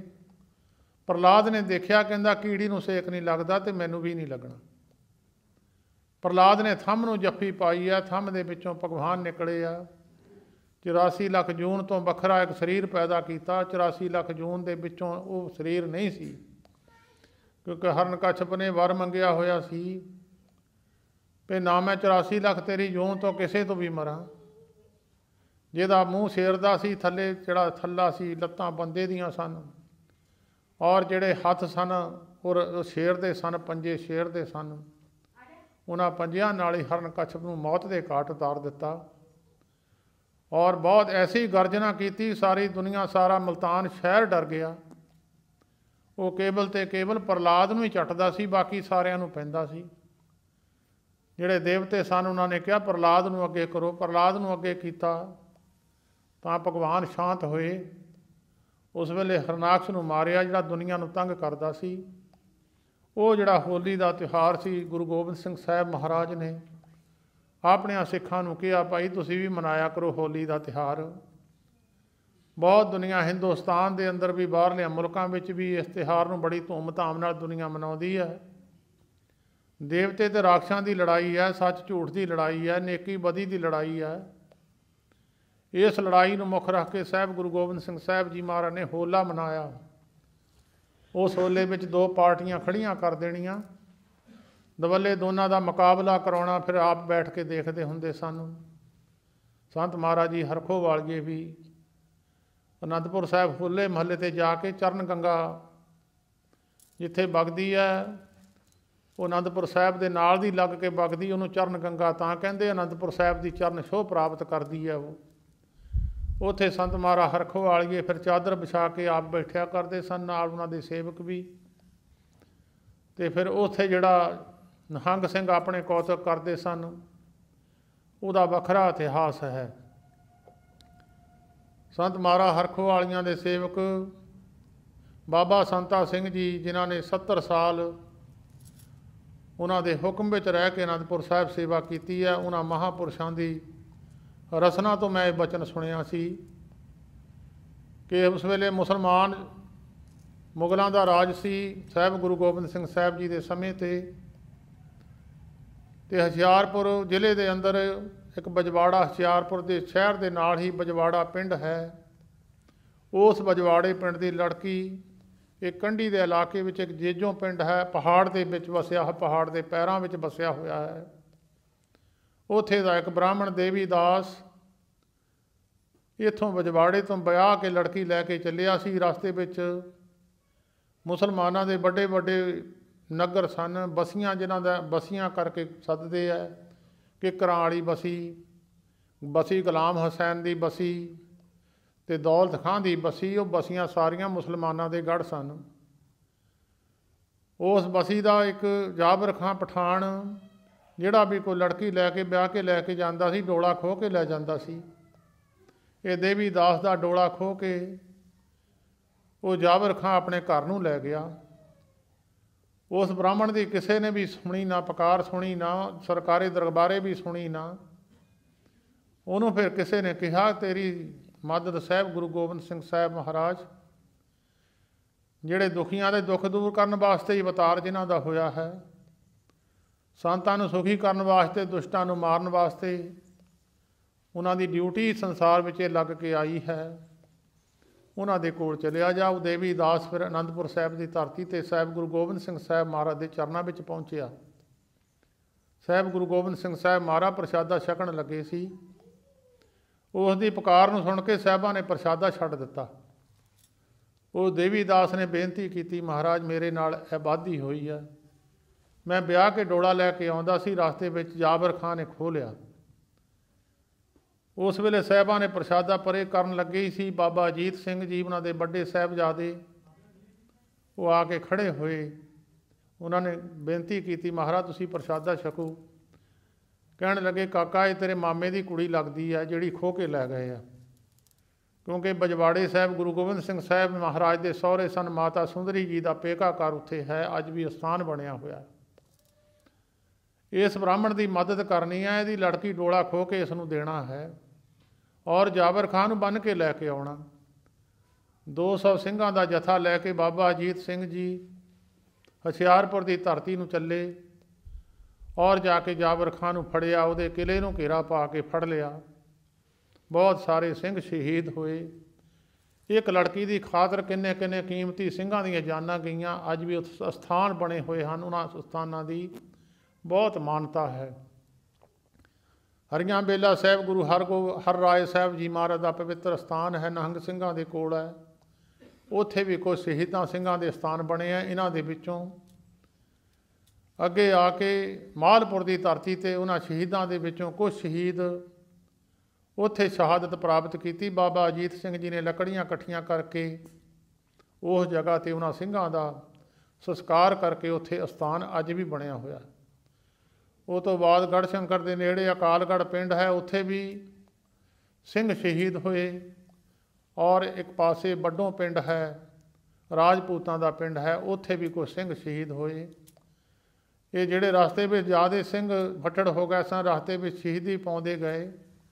ਔਰ ਅਨੰਦਪੁਰ ਸਾਹਿਬ ਨੂੰ ਜਾਂਦਿਆਂ ਹੋਇਆਂ ਕਰੀਮਪੁਰ ਹੈ, ਉੱਥੇ ਵੀ ਸਿੰਘ ਸ਼ਹੀਦ ਹੋਏ। ਔਰ ਇੱਕ ਪਵਿੱਤਰ ਸਥਾਨ ਸਤਲੁਜ ਦੇ ਕੰਢੇ 'ਤੇ ਵਸਿਆ ਹੋਇਆ ਹੈ, ਬੇਈਹਾਰਾ ਉਸ ਪਿੰਡ ਦਾ ਨਾਮ ਹੈ। ਸੰਤ ਮਹਾਰਾਜ ਜੀ ਹਰਖੋ ਵਾਲੀਆਂ ਨੇ ਉੱਥੇ ਸ਼ਹੀਦ ਸਿੰਘਾਂ ਦਾ ਸਥਾਨ ਪ੍ਰਗਟ ਕੀਤਾ ਸੀ। ਉਹ ਸ਼ਹੀਦ ਸਿੰਘ ਵੀ ਬਾਬਾ ਅਜੀਤ ਸਿੰਘ ਦੇ ਨਾਲ ਦੇ ਬਾਬਾ ਅਜੀਤ ਸਿੰਘ ਜੀ ਦੇ ਨਾਲ ਦੇ ਸਨ। ਔਰ ਬਹੁਤ ਸਖਤ ਉੱਥੇ ਪਹਿਰਾ ਸੀ, ਬੰਦਾ ਕੋਈ ਸਾਈਕਲ 'ਤੇ ਚੜ੍ਹ ਕੇ ਲੰਘ ਨਹੀਂ ਸਕਦਾ ਸੀ ਔਰ ਉੱਥੋਂ ਸ਼ਹੀਦ ਸਿੰਘ ਲੰਘਣ ਨਹੀਂ ਸੀ ਦਿੰਦੇ। ਸੰਤ ਮਹਾਰਾਜ ਜੀ ਹਰਖੋ ਵਾਲੀਏ ਉੱਥੇ ਪਹੁੰਚੇ। ਉਹਨਾਂ ਨੇ ਕਿਹਾ, ਲਿਆਓ ਵੀ ਸ਼ਹੀਦਾਂ ਦਾ ਸਥਾਨ ਬਣਾ ਦਈਏ ਇੱਥੇ। ਉਹਨਾਂ ਨੇ ਸਥਾਨ ਬਣਾਇਆ। ਅੱਜ ਉੱਥੇ ਵੀ ਨਿਹੰਗ ਸਿੰਘਾਂ ਦਾ ਪਹਿਰਾ ਹੈ। ਉਹਦੇ ਨਾਲ ਇੱਕ ਛੋਟਾ ਜਿਹਾ ਸਥਾਨ ਹੈ ਜਿੱਥੇ ਸੰਤ ਮਹਾਰਾਜ ਜੀ ਹਰਖੋ ਵਾਲੀਏ ਬੈਠ ਕੇ ਤਪੱਸਿਆ ਵੀ ਕਰਦੇ ਰਹੇ। ਇਸ ਤਰ੍ਹਾਂ ਬਾਬਾ ਅਜੀਤ ਸਿੰਘ ਜੀ ਜਾਬਰ ਖਾਂ ਨੂੰ ਬੰਨ੍ਹ ਕੇ ਅਨੰਦਪੁਰ ਸਾਹਿਬ ਲੈ ਕੇ ਪਹੁੰਚੇ। ਔਰ ਹੋਲੇ ਦੇ ਦਿਨ ਸਨ। ਸਾਹਿਬ ਗੁਰੂ ਗੋਬਿੰਦ ਸਿੰਘ ਸਾਹਿਬ ਮਹਾਰਾਜ ਨੇ ਇੱਕ ਪੱਤਰਕਾਰ ਲਿਖੀ, ਚਿੱਠੀ ਲਿਖੀ ਹੈ। ਚਿੱਠੀ ਲਿਖ ਕੇ ਔਰੰਗਜ਼ੇਬ ਨੂੰ ਭੇਜੀ ਹੈ ਕਿ ਇਹ ਤੇਰਾ ਜਿਹੜਾ ਜਾਬਰ ਖਾਂ ਦਾ ਨਾਮ ਲਿਖ ਕੇ ਇਹ ਅਸੀਂ ਇਸ ਦਿਨ ਨੂੰ ਕੁੱਤਿਆਂ ਤੋਂ ਤੁੜਾਉਣਾ ਹੈ, ਕਿਸੇ ਤੇਰੀ ਹਿੰਮਤ ਹੈ ਤਾਂ ਆ ਕੇ ਛੁਡਾ ਲਵੇ। ਹੋਲੇ ਦਾ ਦਿਨ ਸੀ। ਹੋਲੇ ਮਹੱਲੇ ਤੋਂ ਦੂਜੇ ਦਿਨ ਉਸ ਵੇਲੇ ਸਾਹਿਬ ਗੁਰੂ ਗੋਬਿੰਦ ਸਿੰਘ ਸਾਹਿਬ ਦੇ ਸਿੰਘਾਂ ਨੇ ਜਾਬਰ ਖਾਂ ਨੂੰ ਬੰਨ੍ਹਿਆ ਅਤੇ ਬੰਨ੍ਹ ਕੇ ਲੈ ਕੇ ਤੁਰੇ ਆ ਚਰਨ ਗੰਗਾ ਵੱਲ ਨੂੰ। ਹਾਲੇ ਤੁਰਨ ਲੱਗੇ ਹੀ ਸਨ, ਮਾਤਾ ਜੀਤੋ ਜੀ ਚੜ੍ਹਾਈ ਕਰ ਗਏ। ਚੜ੍ਹਾਈ ਕਰਕੇ ਫਿਰ ਸਿੰਘਾਂ ਨੇ ਜਾਬਰ ਖਾਂ ਤਾਂ ਬੰਨ੍ਹਿਆ ਹੋਇਆ ਸੀ, ਜਾਣਾ ਹੀ ਸੀ। ਸਾਹਿਬ ਗੁਰੂ ਗੋਬਿੰਦ ਸਿੰਘ ਸਾਹਿਬ ਮਹਾਰਾਜ ਨੂੰ ਸਿੰਘਾਂ ਨੇ ਪੁੱਛਿਆ, ਮਹਾਰਾਜ ਮਾਤਾ ਜੀਤੋ ਜੀ ਦਾ ਸੰਸਕਾਰ ਕਿੱਥੇ ਕਰਨਾ ਹੈ? ਸਾਹਿਬ ਗੁਰੂ ਗੋਬਿੰਦ ਸਿੰਘ ਸਾਹਿਬ ਮਹਾਰਾਜ ਕਹਿਣ ਲੱਗੇ, ਭਾਈ ਇੱਕ ਸਵਾਰੀ 'ਤੇ ਚਾਹੇ ਰੱਥ ਵਿੱਚ ਜਾਂ ਗੱਡੇ ਵਿੱਚ ਲੱਦ ਦਿਓ, ਉਹਨੂੰ ਬਲਦ ਜਾਂ ਘੋੜਾ ਨਹੀਂ ਕੋਈ ਜੋੜਨਾ। ਉਹ ਰੱਥ ਆਪਣੇ ਆਪ ਚੱਲੂਗਾ, ਜਿੱਥੇ ਰੱਥ ਜਾ ਕੇ ਖੜ੍ਹ ਜੂਗਾ ਉੱਥੇ ਮਾਤਾ ਜੀ ਦਾ ਸੰਸਕਾਰ ਕਰ ਦਿਓ। ਉਹ ਰੱਥ ਗੁਰੂ ਕੇ ਮਹਿਲ ਅਸਥਾਨ ਹੈ ਅਨੰਦਪੁਰ ਸਾਹਿਬ। ਉੱਥੋਂ ਰੱਥ ਵਿੱਚ ਮਾਤਾ ਜੀ ਦਾ ਸਰੀਰ ਪਾਇਆ ਅਤੇ ਚਰਨ ਗੰਗਾ ਦੇ ਵਿੱਚ ਦੀ ਹੁੰਦਾ ਹੋਇਆ ਅਗੰਮਪੁਰ ਜਾ ਕੇ ਪਿੰਡ ਹੈ, ਜੋ ਅਨੰਦਪੁਰ ਸਾਹਿਬ ਵੜਦਿਆਂ ਹੀ ਅਗੰਮਪੁਰ ਗੜ੍ਹਸ਼ੰਕਰ ਵਾਲੀ ਸੜਕ ਦੇ ਉੱਤੇ ਹੈ। ਉੱਥੇ ਜਾ ਕੇ ਇੱਕ ਖੇਤ ਦੇ ਵਿੱਚ ਉਹ ਜਿਹੜਾ ਬਵਾਨ ਸੀ ਮਾਤਾ ਜੀ ਦਾ ਖੜ੍ਹਾ ਹੋ ਗਿਆ। ਸਾਹਿਬ ਗੁਰੂ ਗੋਬਿੰਦ ਸਿੰਘ ਸਾਹਿਬ ਮਹਾਰਾਜ ਕਹਿਣ ਲੱਗੇ, ਭਾਈ ਕਿਹਦਾ ਖੇਤ ਹੈ? ਉਸਨੂੰ ਪੈਸੇ ਦੇ ਦਿਓ ਅਤੇ ਖੇਤ ਮੁੱਲ ਲੈ ਲਓ। ਉਹਨਾਂ ਨੇ ਕਿਹਾ, ਜੀ ਮੀਆਂ ਮੁਸਲਮਾਨ ਦਾ ਹੈ। ਉਹਨੂੰ ਜਾ ਕੇ ਪੁੱਛਿਆ ਮੀਆਂ ਨੂੰ ਵੀ ਤੁਹਾਡਾ ਖੇਤ ਸਾਹਿਬ ਗੁਰੂ ਗੋਬਿੰਦ ਸਿੰਘ ਸਾਹਿਬ ਮਹਾਰਾਜ ਮੰਗਦੇ ਆ? ਉਹ ਕਹਿਣ ਲੱਗਾ, ਜੀ ਮੈਂ ਆਪਣੇ ਘਰਵਾਲੀ ਨਾਲ ਸਲਾਹ ਕਰਕੇ ਤੁਹਾਨੂੰ ਦੱਸੂਗਾ। ਉਹ ਆਪਣੀ ਘਰਵਾਲੀ ਨੂੰ ਜਾ ਕੇ ਦੱਸਿਆ ਅਤੇ ਘਰਵਾਲੀ ਆ ਕੇ ਸਾਹਿਬ ਗੁਰੂ ਗੋਬਿੰਦ ਸਿੰਘ ਸਾਹਿਬ ਮਹਾਰਾਜ ਦੇ ਚਰਨਾਂ 'ਤੇ ਨਮਸਕਾਰ ਕੀਤੀ। ਕਹਿਣ ਲੱਗੀ, ਮਹਾਰਾਜ ਜ਼ਮੀਨ ਸਾਰੀ ਤੁਹਾਡੀ ਆ। जिन्नी बगड़नी तुसी बगड़ लो, साड़ी जमीन सांभण वाला ही कोई बात विच है नहीं। साहब कहण लगे तुहाडे पुत्तर की दात तुहानूं दे दिंदे आ, पुत्तर तुहाडे हो जाऊगा। उन्होंने साहिबां ने कुछ निशानियां भी दित्तियां सन, जिहड़े पाकिस्तान वंड समय वो अपने पाकिस्तान नूं लै गए सन, और उत्थे माता जी का संस्कार किया। अज भी निहंग सिंह जदों होला महल्ला महल्ले नूं जांदे आ ते पहलां अगमपुर माता जीतो जी दे मत्था टेकण जांदे, उत्थे पहलां माता जी का संस्कार किया। ਉਹਦੇ ਤੋਂ ਬਾਅਦ आ के चरण गंगा ਦੇ ਵਿੱਚ ਉਸ ਜਾਬਰ ਖਾਨ ਨੂੰ 2-2 3-3 2.5 ਫੁੱਟ ਪੱਟ ਕੇ ਲੱਤਾਂ ਉਹਦੀਆਂ ਮਿੱਟੀ ਵਿੱਚ ਗੱਡ ਦਿੱਤੀਆਂ, ਬਾਹਾਂ ਪਿੱਛੇ ਨੂੰ ਬੰਨ੍ਹ ਦਿੱਤੀਆਂ, ਕੱਪੜੇ ਖੋਲ ਦਿੱਤੇ, ਔਰ ਕੁੱਤੇ ਰੱਖੇ ਹੋਏ ਸਨ ਭੁੱਖੇ ਕਿੰਨਿਆਂ ਦਿਨਾਂ ਦੇ। ਜਾਬਰ ਖਾਨ ਦੇ ਉੱਤੇ ਦਹੀਂ ਦੇ ਵਿੱਚ ਮਸਾਲੇ ਰਲਾ ਰਲਾ ਕੇ ਸਰੀਰ ਤੇ ਸਿੱਟੀ ਜਾਂਦੇ ਆ, ਕੁੱਤੇ ਤੋੜ ਤੋੜ ਕੇ ਖਾਈ ਜਾਂਦੇ ਆ, ਔਰ ਫਿਰ ਉਹਦੀ ਜਾਨ ਨਹੀਂ ਨਿਕਲੀ। ਬੜਾ ਬੁਰੀ ਹਾਲਤ ਦੇ ਨਾਲ ਉਹਨੂੰ ਮਾਰਿਆ ਤੇ ਸਿੰਘਾਂ ਨੇ ਫਿਰ दूरों घोड़े लिया लिया के ਉਹਦੇ ਵਿੱਚ ਨੇਜੇ मार मार के ਉਹਦੀ मौत हुई। वो मर्यादा अज भी साहिब गुरु गोबिंद सिंह साहिब जी महाराज की उस सैम तो मर्यादा चली आउंदी है। वो होले महल्ले के दिन अज चल रहे हैं। बहुत सारे लोगों में, हिंदू लोगों में भी उत्साह है, सिखां में भी है। बहुत सारी दुनिया लोगों ने लंगर लाए हैं, सेवा करते हैं सेवादार। साहिब गुरु गोबिंद सिंह साहिब जी महाराज के पवित्र अस्थान पर बड़ी रौनक है। सो उस तिहार नूं मनाउंदियां होइयां पिछले महीने की तरह इस बार भी इस पुन्या पूर्णमासी वाले दिन सहज पाठ कुछ दिनों तो रखे सन। वो सहज पाठ तो बाद जिहड़े हुक्मनामे साहिब गुरु ग्रंथ साहिब जी महाराज के रसना तो आपने सरवण किए हैं, थोड़े समय वास्ते विचार जितनी क मत बुद्धि महापुरुषों ने बख्शी है, उस मत बुद्धि के अनुसार आप समूह संगत नाल सत दी विचार, गुरु ग्रंथ साहिब जी महाराज की विचार, जो गुरु ग्रंथ साहिब महाराज ने जीवां के भले वास्ते उचारी है, जिहड़ी सतपुरुषों के भगतां के हिरदियां तो उतरी बाणी है, उस बाणी नूं जीवां के भले वास्ते उचारिया है। इहदे विच इकल्ला कोई सिखां वास्ते नहीं। सिख भावें कब्जा करके बैठ गए कि गुरु ग्रंथ साहिब तो बिना, साढ़े तो बिना कोई पढ़ ही नहीं सकता। ये सर्ब सांझी गुरबाणी है, इनू सारी दुनिया मत्था टेकदी है। सारी दुनिया के लोग सत्कार नाल भगतां दी बाणी, गुरुआं दी बाणी नूं पढ़ के अपने जीवन के सवासां नूं सफला करते हैं। दर्शन करके बाणी दे अपनी अखां नूं पवित्र करते हैं। मत्था गुरु के चरनां ते ला के अपने मत्थे नूं भी पवित्र करते हैं। ते गुरु के चरणों में आके चरण भी पवित्र होंदे आ। पाप सुहावे जा तो तिर जुलदे, सीस सुहावा चरनी, मुख सुहावा जा तो जस गावे, जियो पिया तो सरनी। मूँह शोभनीक है, गुरु की सिफत जिहड़े करदे आ खड़े,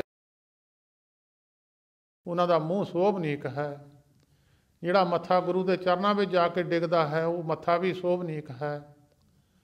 तो गुरु के जो चरण भी, वो पैर भी चंगे आ, जिहड़े गुरु वाल नूं जांदे आ, गुरु घर नूं जांदे आ, जाके शरीर नूं चक के लैके जांदे आ, उन्हां चरनां नूं भी धनता दा दर्जा दिता है गुरबाणी ने। सो सतगुरु जी ने जिन्नी मत बुद्धि बख्शी है, उस मत बुद्धि के अनुसार जो ज्ञान सतगुरु जी ने बख्शिया है, थोड़े समय वास्ते जितना कि भी समा सतगुरु जी कृपा करनगे, महापुरुष कृपा करनगे, क्योंकि जिसनूं याद करिए हाजिर हुंदा है। परमेश्वर सर्व व्यापक है। जिथे तुसीं 3 जगह दसियां ने परमेश्वर निरंकार जी ने अपने बैठण दियां, जे उदां परमेश्वर नूं लभना होवे लभ नहीं सकदा। 3 जगह उन्होंने दसियां भी मैं जिथे बैठदा हाँ। गुरु नानक देव महाराज ने भी कहा सी गुरसिखां नूं, भाई धर्मशाला बनाओ, इकट्ठे होया करो, इकट्ठे होकर बह के रब की सिफत सलाह करिया करो, बिच मैं भी बैठिया करूँगा। जदों कोई अरदास बेनती करूँगा मैं सुन लिया करूँगा। जद इकट्ठे होकर गुरसिख बैठते आ, गुरु के सेवक बैठते आ, गुरु दीयां गल्लां करते आ, ते गुरु भी बिच हाजिर होकर बहिंदा। ये सतगुरु जी ने गुरबाणी विच लिखिया भी संगत हर प्रभ बसे जियो। संगत विच असीं बैठते हैं, जिथे गुरु के प्यारे बैठ के मेरी सिफत करते मैं सुनदा हाँ। एक जगह दसी है परमेश्वर निरंकार के प्यारियां दे जीव ते कहंदे मेरा वासा है। ਜਿਹੜਾ ਕੋਈ ਇਹਨਾਂ ਨੂੰ ਦੁਖੀ ਕਰਦਾ ਫਿਰ ਮੈਂ ਜੀਭ ਤੋਂ ਸ਼ਰਾਪ ਦੇ ਦਿੰਦਾ, ਜਿਹੜਾ ਇਹਨਾਂ ਨੂੰ ਸੁੱਖ ਦੇਣ ਦਾ ਯਤਨ ਕਰਦਾ ਮੈਂ ਉਹਨੂੰ ਵਰ ਦੇ ਦਿੰਦਾ, ਮੈਂ ਉਹਨੂੰ ਸਾਰਾ ਕੁਝ ਦੇ ਦਿੰਦਾ। ਇੱਕ ਜੀਭ ਤੇ ਦੱਸਿਆ ਪ੍ਰਭ ਜੀ ਵਸੇ ਸਾਧ ਕੀ ਰਸਨਾ, ਸਾਧੂਆਂ ਦੀ ਰਸਨਾ ਤੇ ਮੈਂ ਵਾਸਾ ਕਰਦਾ ਹਾਂ, ਜਾਂ ਪਾਰ ਬ੍ਰਹਮ ਸਾਧ ਰਿਦ ਵਸੇ, ਜਾਂ ਮੈਂ ਇਹਨਾਂ ਦੇ ਹਿਰਦਿਆਂ ਤੇ ਵਾਸਾ ਕਰਦਾ। ਇਹ ਜਿੱਥੇ ਤੁਸੀਂ ਬੈਠੇ ਹੋ ਸਤਸੰਗ ਕਿਤੇ ਵੀ ਹੁੰਦਾ ਹੋਵੇ, ਗੁਰੂ ਦੀ ਗੱਲ ਕਿਤੇ ਵੀ ਹੁੰਦੀ ਹੋਵੇ, ਉੱਥੇ ਨਿਰੰਕਾਰ ਜੀ ਬੈਠਦੇ ਆ, ਗੱਲ ਸੁਣਦੇ ਆ, ਮੇਰੀ ਕੌਣ ਸਿਫਤ ਕਰਦਾ ਤੇ ਮੇਰੀ ਸਿਫਤ ਸੁਣਨ ਵਾਲੇ ਕਿਹੜੇ ਆਏ ਆ, ਉਹਨਾਂ ਦੀ ਹਾਜ਼ਰੀ ਨਿਰੰਕਾਰ ਜੀ ਲਾ ਦਿੰਦੇ ਆ। ਪਰ ਸਤ ਦੀ ਵਿਚਾਰ ਹੋਵੇ, ਕਿਸੇ ਤੇ ਚਿੱਕੜ ਨਾ ਸਿੱਟਿਆ ਜਾਵੇ, ਕਿਸੇ ਦੀ ਨਿੰਦਿਆ ਨਾ ਕੀਤੀ ਜਾਵੇ। ਸਤ ਦੀ ਵਿਚਾਰ ਵਿੱਚ ਜਦੋਂ ਕੋਈ ਮਠਿਆਈ ਬਣਾਈਏ ਜਾਂ ਕੜਾਹ ਪ੍ਰਸ਼ਾਦ ਬਣਾਈਏ, ਮਿਰਚਾਂ ਦੀਆਂ 2 ਮੁੱਠਾਂ ਪਾ ਦਈਏ ਤਾਂ ਸਾਰਾ ਹੀ ਖਰਾਬ ਹੋ ਜਾਂਦਾ। ਜਦੋਂ ਕਿਸੇ ਦੀ ਨਿੰਦਿਆ ਕਰੀਏ ਸਤ ਦੀ ਵਿਚਾਰ ਵਿੱਚ, ਉਹ ਫਿਰ ਰਸ ਜਿਹੜਾ ਪਰਮੇਸ਼ਰ ਦਾ, ਪਰਮੇਸ਼ਰ ਵੀ ਬਹਿੰਦਾ ਨਹੀਂ ਉੱਥੇ, ਨਿਰੰਕਾਰ ਜੀ ਵੀ ਬਹਿੰਦੇ ਨਹੀਂ। ਕਿਉਂਕਿ ਜਦੋਂ ਕਿਸੇ ਦੀ ਨਿੰਦਿਆ ਕਰਦੇ ਆ, ਬਾਬਾ ਫਰੀਦ ਸਾਹਿਬ ਨੇ ਕਿਹਾ, ਜੇ ਤੂੰ ਪਰਮੇਸ਼ਰ ਨੂੰ ਮਿਲਣਾ ਹੈ ਤਾਂ ਕਿਸੇ ਨੂੰ ਤੰਗ ਨਾ ਕਰੀ, ਕਿਸੇ ਦਾ ਹਿਰਦਾ ਦੁਖੀ ਨਾ ਕਰੀ, ਇੱਕ ਫਿੱਕਾ ਨਾ ਗਲਾਏ, ਕੋਈ ਫਿੱਕਾ ਬੋਲ ਬੋਲ ਕੇ ਕਿਸੇ ਦਾ ਮਨ ਦੁਖੀ ਨਾ ਕਰਦੀ। ਸਭਨਾ ਮੈਂ ਸੱਚਾ ਧਣੀ, ਮਾਣਕ ਸਭ ਅਮੋਲਵੇ, ਹਿਆਉ ਨ ਠਾਹੇ ਕਹੀ ਦਾ। ਜੇ ਤੋ ਪ੍ਰਿਆ ਕੀ ਸਿੱਖ, ਜੇ ਪਰਮੇਸ਼ਰ ਦੀ ਮਿਲਣ ਦੀ ਇੱਛਾ ਹੈ ਤੇਰੇ ਅੰਦਰ, ਤਾਂ ਕਿਸੇ ਨੂੰ ਕੌੜਾ ਬੋਲ ਬੋਲ ਕੇ ਉਹਨੂੰ ਦੁੱਖ ਨਾ ਦੇਈ। ਤਾਂ ਜੇ ਕੇਵਲ ਤੇ ਕੇਵਲ ਨਿਰੋਲ ਵਿਚਾਰ ਹੁੰਦੀ ਹੋਵੇ, ਉੱਥੇ ਲੋਕਾਂ ਦੀ ਸਿਫਤ ਨਾ ਕੀਤੀ ਜਾਵੇ, ਕਿਸੇ ਦੀ ਸਿਫਤ ਨਾ ਕੀਤੀ ਜਾਵੇ, ਨਿਰੰਕਾਰ ਦੀ ਸਿਫਤ ਕੀਤੀ ਜਾਵੇ, ਜਾਂ ਰੱਬ ਦਿਆਂ ਪਿਆਰਿਆਂ ਦੀ ਸਿਫਤ ਕੀਤੀ ਜਾਵੇ। ਕਿਸੇ ਦੇ ਪੁੱਤਰ ਦੀ ਸਿਫਤ ਕਰ ਦਈਏ, ਪਿਤਾ ਦੇ ਨਾਮ ਨਾਲ ਹੀ ਹੁੰਦਾ। ਹਰਦਾਸਨ ਕੀ ਉਸਤਤ ਸਾਹਰ ਕੀ ਵਡਿਆਈ, ਜਦੋਂ ਰੱਬ ਦਿਆਂ ਪਿਆਰਿਆਂ ਦੀ ਵਡਿਆਈ ਕਰਦੇ ਤਾਂ ਰੱਬ ਦੀ ਵਡਿਆਈ ਆ। ਹਰ ਆਪਣੀ ਵਡਿਆਈ ਭਾਮਦੀ, ਜਨ ਕਾ ਜੈਕਾਰ ਕਰਾਈ। ਪਰਮੇਸ਼ਰ ਨੂੰ ਆਪਣੀ ਵਡਿਆਈ ਚੰਗੀ ਲੱਗਦੀ, ਉਹ ਆਪਣੇ ਪਿਆਰਿਆਂ ਦੀ ਜੈ ਜੈਕਾਰ ਕਰਾਉਂਦਾ ਹੈ। ਇਸ ਕਰਕੇ ਸਤਸੰਗ ਉਹ ਨਹੀਂ ਕਿਹਾ ਜਾਂਦਾ ਜਿੱਥੇ ਬੜੇ ਰਾਜਿਆਂ ਨੂੰ ਸਤਿਕਾਰਿਆ ਜਾਵੇ, ਉਹਨਾਂ ਦੀਆਂ ਸਿਫਤਾਂ ਕੀਤੀਆਂ ਜਾਣ, ਉਹ ਸਤਸੰਗ ਨਹੀਂ ਗਿਣਿਆ ਜਾਂਦਾ। ਤਾਂ ਜਿਹੜੇ ਗਰੀਬ ਆਉਂਦੇ ਆ ਆਪਣੀ ਭਾਵਨਾ ਲੈ ਕੇ, ਉਹ ਵੀ ਤਾਂ ਵਿੱਚ ਹੀ ਬੈਠੇ ਹੁੰਦੇ ਆ, ਉਹਨਾਂ ਦਾ ਕੀ ਕਸੂਰ ਹੈ। ਇਸ ਕਰਕੇ ਅੱਜ ਸਤਸੰਗ ਦੇ ਵਿੱਚ ਇਹ ਗੱਲਾਂ ਬਹੁਤ ਨੇ। ਕਥਾਵਾਚਕਾਂ ਤੋਂ ਜਾਂ ਗੁਰਦੁਆਰਿਆਂ ਵਿੱਚ ਤੁਸੀਂ ਲੋਕਾਂ ਦੀਆਂ ਨਿੰਦਿਆ ਸੁਣਦੇ ਹੋਵੋਗੇ, ਉਹਦੇ ਵਿੱਚ ਪਰਮੇਸ਼ਰ ਨਿਰੰਕਾਰ ਨਹੀਂ ਵੱਸਦਾ। ਕੇਵਲ ਨਿਰੋਲ ਗੁਰਬਾਣੀ ਦੀ ਵਿਚਾਰ ਹੋਵੇ, ਗੁਰੂ ਦੀ ਸਿਫਤ ਸਲਾਹ ਹੋਵੇ, ਜਾਂ ਰੱਬ ਦਿਆਂ ਪਿਆਰਿਆਂ ਦੀ ਸਿਫਤ ਹੋਵੇ, ਉਹਨੂੰ ਕਹਿੰਦੇ ਸਤ ਦੀ ਵਿਚਾਰ।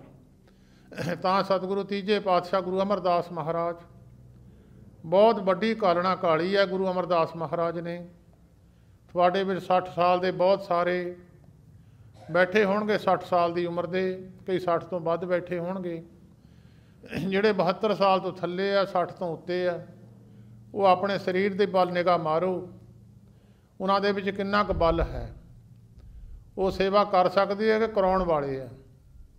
ਤਕਰੀਬਨ 60 ਤੋਂ ਬਾਅਦ ਬੰਦਾ ਸੇਵਾ ਕਰਾਉਣ ਵਾਲਾ ਹੀ ਰਹਿ ਜਾਂਦਾ, ਕਰਨ ਵਾਲੇ ਦੀ ਉਹਦੇ ਸਮਰੱਥਾ ਰਹਿੰਦੀ ਨਹੀਂ ਹੈ। ਜਿਨ੍ਹਾਂ 'ਤੇ ਗੁਰੂ ਕਿਰਪਾ ਕਰਦਾ, ਉਹ ਆਪਣੇ ਬੁੱਢੇ ਹੋਏ ਸਰੀਰ ਵੀ ਸੇਵਾ 'ਚ ਲਾ ਜਾਂਦੇ ਆ। ਪਰ ਜਿਨ੍ਹਾਂ 'ਤੇ ਕਿਰਪਾ ਕਰਦਾ ਹੈ, ਜਿਨ੍ਹਾਂ 'ਤੇ 12 ਸਾਲ ਗੁਰੂ ਅਮਰਦਾਸ ਮਹਾਰਾਜ ਨੇ ਗਾਗਰ ਢੋਈ ਹੈ, ਸਿਰ 'ਤੇ ਗਾਗਰ ਰੱਖ ਕੇ ਲਿਜਾਣੀ ਹੈ। ਅਤੇ ਇੱਕ ਉਦੋਂ ਰਾਹ ਵੀ ਬਹੁਤੇ ਚੰਗੇ ਨਾ ਸੀ, ਕੱਚੇ ਰਾਹ ਸੀ। ਤਕਰੀਬਨ 8 ਕਿਲੋਮੀਟਰ ਦਾ ਬਾਇਆ ਖਡੂਰ ਸਾਹਿਬ ਤੋਂ ਬਿਆਸ ਦਰਿਆ ਦਾ ਹੈ। ਉੱਥੋਂ ਗਾਗਰ ਲੈ ਕੇ ਗੁਰੂ ਅਮਰਦਾਸ ਮਹਾਰਾਜ, ਗੁਰੂ ਅੰਗਦ ਦੇਵ ਮਹਾਰਾਜ ਦੇ ਇਸ਼ਨਾਨ ਕਰਾਇਆ। ਬੜੀ ਕਾਲਣਾ, ਕਰੜੀ ਕਾਲਣਾ ਕਾਲੀ ਹੈ। ਇਹਦਾ ਉਪਦੇਸ਼ ਸਤਿਗੁਰੂ ਜੀ ਨੇ, ਬਾਬਾ ਫਰੀਦ ਸਾਹਿਬ ਜੀ ਨੇ ਇੱਕ ਬਚਨ ਲਿਖਿਆ ਹੈ ਆਪਣੀ ਗੁਰਬਾਣੀ ਵਿੱਚ। ਫਰੀਦ ਸਾਹਿਬ ਲਿਖਦੇ ਆ, ਫਰੀਦਾ ਉਮਰ ਸੁਹਾਵੜੀ, ਬਨਸ ਬਨੜੀ ਦੇ ਬਿਰਲੇ ਕਈ ਪਾਇਨ ਜਿਨ੍ਹਾਂ ਪਿਆਰੇ ਨੇ। ਕਹਿੰਦੇ ਉਹੀ ਬਿਰਲੇ ਪੁਰਖ ਹੈ ਜਿਨ੍ਹਾਂ ਦਾ ਪਰਮੇਸ਼ਰ ਨਾਲ ਪਿਆਰ ਹੈ, ਜਿਨ੍ਹਾਂ ਦੇ ਜਵਾਨੀ ਵਿੱਚ ਪਰਮੇਸ਼ਰ ਨੂੰ ਚੇਤੇ ਕਰਦੇ ਆ, ਬਿਰਲੇ ਹੀ ਹੈ। ਗੁਰੂ ਅਮਰਦਾਸ ਮਹਾਰਾਜ ਨੇ ਇੱਕ ਬਚਨ ਲਿਖਿਆ। ਇੱਕ ਬਾਬਾ ਫਰੀਦ ਸਾਹਿਬ ਨੇ ਹੋਰ ਬਚਨ ਲਿਖਿਆ ਹੈ, ਫਰੀਦਾ ਕਾਲੀ ਜਿਨੀ ਨਾ ਰਾਵਿਆ ਧੌਲੀ ਰਾਵੈ ਕੋਏ। ਜਿਨ੍ਹਾਂ ਨੇ ਕਾਲੇ ਵਾਲਾਂ ਵਿੱਚ ਪਰਮੇਸ਼ਰ ਨੂੰ ਨਹੀਂ ਸਿਮਰਿਆ, ਤਾਂ ਧੌਲੇ ਵਾਲਾਂ ਵਿੱਚ ਕੋਈ ਬਿਰਲਾ ਹੀ ਪੁਰਖ ਸਿਮਰਦਾ। ਸਰੀਰ ਰਹਿ ਜਾਂਦਾ, ਸਰੀਰ ਦੀ ਬੈਠਣ ਦੀ ਸਮਰੱਥਾ ਘਟ ਜਾਂਦੀ ਆ, ਸਰੀਰ ਫਿਰ ਔਖਾ ਤੰਗੀ ਨਹੀਂ ਚੱਲ ਸਕਦਾ, ਫਿਰ ਇਹਦਾ ਸਰੀਰ ਨਿਰਬਲ ਹੁੰਦਾ ਚਲੇ ਜਾਂਦਾ। ਤਾਂ ਬਾਬੇ ਫਰੀਦ ਸਾਹਿਬ ਨੇ ਕਿਹਾ, ਜਿਨ੍ਹਾਂ ਨੇ ਕਾਲੇ ਵਾਲਾਂ ਵਿੱਚ ਪਰਮੇਸ਼ਰ ਨੂੰ ਨਹੀਂ ਸਿਮਰਿਆ, ਕਹਿੰਦੇ ਗੱਬ ਉਹ ਜਿਹੜਾ ਪੁਰਖ ਜਵਾਨੀ ਦੇ ਵਿੱਚ ਤੋਬਾ ਕਰ ਜਾਵੇ ਉਹਨੂੰ ਪੈਗੰਬਰ ਦਾ ਨਾਮ ਦਿੰਦੇ ਆ। ਕਹਿੰਦੇ ਜਵਾਨ ਅਵਸਥਾ ਵਿੱਚ ਤਾਂ ਜਿਹੜਾ ਬੁੱਢਾ ਹੋਇਆ ਤਾਂ ਸ਼ੇਰ ਵੀ ਸ਼ਿਕਾਰ ਮਾਰਨਾ ਛੱਡ ਦਿੰਦਾ, ਕਿਉਂਕਿ ਇਹਦੇ ਇੰਦਰੇ ਰਹਿ ਜਾਂਦੇ ਆ। ਜਿਹੜਾ ਜਵਾਨੀ ਵਿੱਚ ਤੋਬਾ ਕਰ ਜਾਵੇ, ਜਵਾਨੀ ਵਿੱਚ ਪਰਮੇਸ਼ਰ ਨੂੰ ਨਾਮ ਜਪਣ ਲੱਗ ਜਾਵੇ, ਉਹ ਪੂਜਣਯੋਗ ਹੈ। ਤਾਂ ਬਾਬਾ ਫਰੀਦ ਸਾਹਿਬ ਨੇ ਲਿਖਿਆ, ਕਾਲੀ ਜਿਨੀ ਨਾ ਰਾਵਿਆ ਧੌੜੀ ਰਾਵੈ ਕੋਏ, ਕਰ ਸਾਈਂ ਸਿਉ ਪਿਰਹੜੀ ਰੰਗ ਨਬੇਲਾ ਹੋਏ। ਨਾਲੇ ਬਚਨ ਗੁਰੂ ਅਮਰਦਾਸ ਮਹਾਰਾਜ ਨੇ ਫਿਰ ਇੱਕ ਬਚਨ ਬਾਬਾ ਫਰੀਦ ਸਾਹਿਬ ਜੀ ਦੇ ਨਾਲ ਹੀ ਲਿਖ ਦਿੱਤਾ। ਮਹੱਲਾ ਤੀਜਾ। ਫਰੀਦਾ ਕਾਲੀ ਧੌਲੀ ਸਾਹਿਬ ਸਦਾ ਹੈ, ਜੇ ਕੋ ਚਿੱਤ ਕਰੇ ਬਾਲ ਕਾਲੇ ਹੋ ਜਾਣ ਚਾਹੇ ਚਿੱਟੇ ਹੋਣ। ਮਨ ਦੀ ਭਾਵਨਾ, ਮਨ ਦੇ ਅੰਦਰ ਇੱਛਾ ਹੋਵੇ, ਸਾਹਿਬ ਤਾਂ ਕਹਿੰਦੇ ਸਦਾ ਹੀ ਮਿਲ ਜਾਂਦਾ। ਉਹਨਾਂ ਨੂੰ ਵਡੇਪੇ ਵਿੱਚ ਜਾ ਕੇ ਬੜੀ ਕਾਲਣਾ ਕਾਲੀ, ਸਾਰੀਆਂ ਪਾਤਸ਼ਾਹੀਆਂ ਨਾਲੋਂ ਜ਼ਿਆਦਾ ਕਾਲਣਾ ਗੁਰੂ ਅਮਰਦਾਸ ਮਹਾਰਾਜ ਨੇ ਕਾਲੀ ਹੈ। ਉਹਨਾਂ ਦੇ ਮੂੰਹ ਚੋਂ ਨਿਕਲੇ ਹੋਏ ਬੋਲ ਹੈ ਗੁਰੂ ਅਮਰਦਾਸ ਮਹਾਰਾਜ ਦੇ, ਇਹ ਮਨ ਹਰ ਜੀ ਧਿਆਈ ਤੋਂ। ਸ਼ਲੋਕ ਮਹੱਲਾ ਤੀਜਾ। ਇੱਥੇ ਗੁਰੂ ਅਮਰਦਾਸ ਮਹਾਰਾਜ ਆਪਣੀ ਪਵਿੱਤਰ ਰਸਨਾ ਦੁਆਰਾ ਉਚਾਰਦੇ ਆ, ਇਹ ਮਨ ਹਰ ਜੀ ਧਿਆਏ ਤੂੰ। ਇਹ ਮਨ ਪਰਮੇਸ਼ਰ ਨੂੰ ਧਿਆਉਣਾ ਕਰ, ਉਸ ਨਿਰੰਕਾਰ ਨੂੰ ਧਿਆਉਣਾ ਕਰ। ਜਿਹੜੇ ਕੰਮ ਤੂੰ ਆਇਆ ਸੀ, ਜਿਨ ਹਰ ਤੇਰਾ ਰਚਨ ਰਚਿਆ, ਸੋ ਹਰ ਮਨ ਨਾ ਵਸਾਇਆ। ਜਿਹੜੇ ਕੰਮ ਨੂੰ ਤੂੰ ਆਇਆ ਸੀ ਉਹ ਕੰਮ ਕਰ। ਇਹ ਮਨ ਹਰ ਜੀ ਧਿਆਏ ਤੂੰ, ਧਿਆਉਣਾ ਕਰ, ਉਸ ਨੂੰ ਚੇਤੇ ਕਰ। ਧਿਆਉਣ ਦਾ ਮਤਲਬ ਹੈ ਧਿਆਨ ਵਿੱਚ ਰੱਖਣਾ। ਜਿਹੜੀ ਚੀਜ਼ ਨੂੰ ਤੁਸੀਂ ਧਿਆਨ 'ਚ ਰੱਖਦੇ ਹੋ ਉਹਨੂੰ ਧਿਆਇਆ ਸਮਝ ਲਓ। ਜਿਹੜਾ ਧਿਆਨ ਸ਼ਬਦ ਵਿੱਚ ਧਿਆਨ ਹੈ, ਜਾਂ ਕਿਸੇ ਮਹਾਂਪੁਰਖ ਦੀ ਗੁਰੂ ਪੀਰ ਦੀ ਫੋਟੋ ਹੈ, ਧਿਆਨ ਹੈ। ਧਰੂ ਨੇ ਧਿਆਨ ਧਰਿਆ ਸੀ ਫੋਟੋ ਦਾ, ਭਗਵਾਨ ਨਾਰਦ ਜੀ ਨੇ ਫੋਟੋ ਦੱਸੀ ਸੀ, ਇਸ ਤਰ੍ਹਾਂ ਦੀ ਫੋਟੋ ਭਗਵਾਨ ਦੀ ਹੈ। ਧਰੂ ਜੀ ਨੇ ਅੰਦਰ ਫੋਟੋ ਰੱਖ ਲਈ, ਉਸੇ ਫੋਟੋ ਦਾ ਧਿਆਨ ਰੱਖ ਕੇ ਬੈਠ ਗਏ। ਜਿਹਦਾ ਧਿਆਨ ਧਰੀਏ ਉਹਦੇ ਵਰਗਾ ਸਰੂਪ ਬਣਨਾ ਸ਼ੁਰੂ ਹੋ ਜਾਂਦਾ ਮਨੁੱਖ ਦਾ। ਜਿਹਦਾ ਵੀ ਗੁਰੂ ਪੀਰ ਦਾ ਧਿਆਨ ਧਰੋ ਉਹਦੇ ਵਰਗਾ ਚਿਹਰਾ ਹੋਣਾ ਸ਼ੁਰੂ ਹੋ ਜਾਂਦਾ। ਤੂੰ ਤੂੰ ਕਰਤਾ ਤੂੰ ਹੁਆ, ਮੁਝ ਮੈਂ ਰਹਾ ਨਾ ਹੂੰ, ਜਾਂ ਬਾਪਾ ਪਰ ਕਾ ਮਿਟ ਗਿਆ, ਜਦ ਦੇਖਾਂ ਤਦ ਤੂੰ। ਐਸੀ ਬਿਰਤੀ ਧਰੂ ਜੀ ਦੀ ਲੱਗੀ ਹੈ। ਉਹਨਾਂ ਨੇ ਫਿਰ ਆਪਣਾ ਸਾਹ ਰੋਕ ਲਿਆ। ਸਾਹ ਰੋਕਣ ਤੋਂ ਬਾਅਦ ਸਾਰੀ ਦੁਨੀਆ ਦਾ ਸਾਹ ਰੁਕ ਗਿਆ, ਹਵਾ ਰੁਕ ਗਈ, ਦੁਨੀਆ ਮਰਨ ਲੱਗ ਗਈ। ਫਿਰ ਭਗਵਾਨ ਆ ਕੇ ਖੜੇ ਹੋਏ ਧਰੂ ਦੇ ਸਾਹਮਣੇ। ਬੜੀ ਕੋਸ਼ਿਸ਼ ਕੀਤੀ ਉਠਾ ਲੈਣੇ ਦੀ, ਪਰ ਧਰੂ ਉੱਠਿਆ ਨਹੀਂ। ਪਰ ਨਿਰੰਕਾਰ ਜੀ ਨੇ ਐਸੀ ਕਿਰਪਾ ਕੀਤੀ, ਉਹ ਅੰਦਰ ਫੋਟੋ ਲੈ ਕੇ ਬੈਠਾ ਸੀ, ਉਹ ਫੋਟੋ ਹਿਰਦੇ ਵਿੱਚੋਂ ਖਿੱਚ ਲਈ। ਜਾਂ ਫੋਟੋ ਧਰੂ ਨੂੰ ਨਾ ਦਿਸੀ, ਉਹਨੇ ਅੱਖਾਂ ਖੋਲੀਆਂ। ਜਿਹੜੀ ਫੋਟੋ ਦਾ ਧਿਆਨ ਧਰਿਆ ਸੀ ਉਹੀ ਫੋਟੋ ਸਾਹਮਣੇ ਖੜੀ ਆ। ਫਿਰ ਮਹਾਰਾਜ ਦੇ ਚਰਨਾਂ 'ਤੇ ਧਰੂ ਡਿੱਗਿਆ। ਕਹਿੰਦੇ ਇਸ ਤਰ੍ਹਾਂ ਧਿਆਨ ਧਰ, ਇਹ ਮਨ ਹਰ ਜੀ ਧਿਆਏ ਤੂੰ। ਇੱਕ ਮਨ ਇੱਕ ਚਿੱਤ ਪਾਏ, ਇੱਕ ਮਨ ਤੇ ਇੱਕ ਚਿੱਤ। ਕਈ ਵਾਰੀ ਬੰਦਾ ਕਹਿੰਦਾ ਵੀ ਮੇਰਾ ਮਨ ਮੰਨਦਾ ਨਹੀਂ ਆ, ਮੇਰਾ ਮਨ ਮੰਨਦਾ ਨਹੀਂ ਆ। ਕਈ ਵਾਰ ਮਨ ਮੰਨਦਾ, ਕਹਿੰਦਾ ਮਨ ਤਾਂ ਮੈਂ ਰੋਟੀ ਖਾਣ ਨੂੰ ਕਰਦਾ, ਵੀ ਚਿੱਤ ਕਰਦਾ ਨਹੀਂ, ਚਿੱਤ ਨਹੀਂ ਕਰਦਾ। ਮਨ ਤਾਂ ਅੰਦਰੋਂ ਭਾਵਨਾ, ਮਨ ਦੀ ਭਾਵਨਾ ਤਾਂ ਰੋਟੀ ਖਾਣ ਦੀ ਹੈ। ਕਹਿੰਦਾ ਮੇਰਾ ਚਿੱਤ ਮੰਨਦਾ ਨਹੀਂ ਹੈ, ਮੈਨੂੰ ਅੰਦਰ ਰੋਟੀ ਲਿਜਾਨਾ ਬਾਹਰ ਨੂੰ ਆਉਂਦੀ ਹੈ, ਮੇਰਾ ਚਿੱਤ ਨਹੀਂ ਮੰਨਦਾ।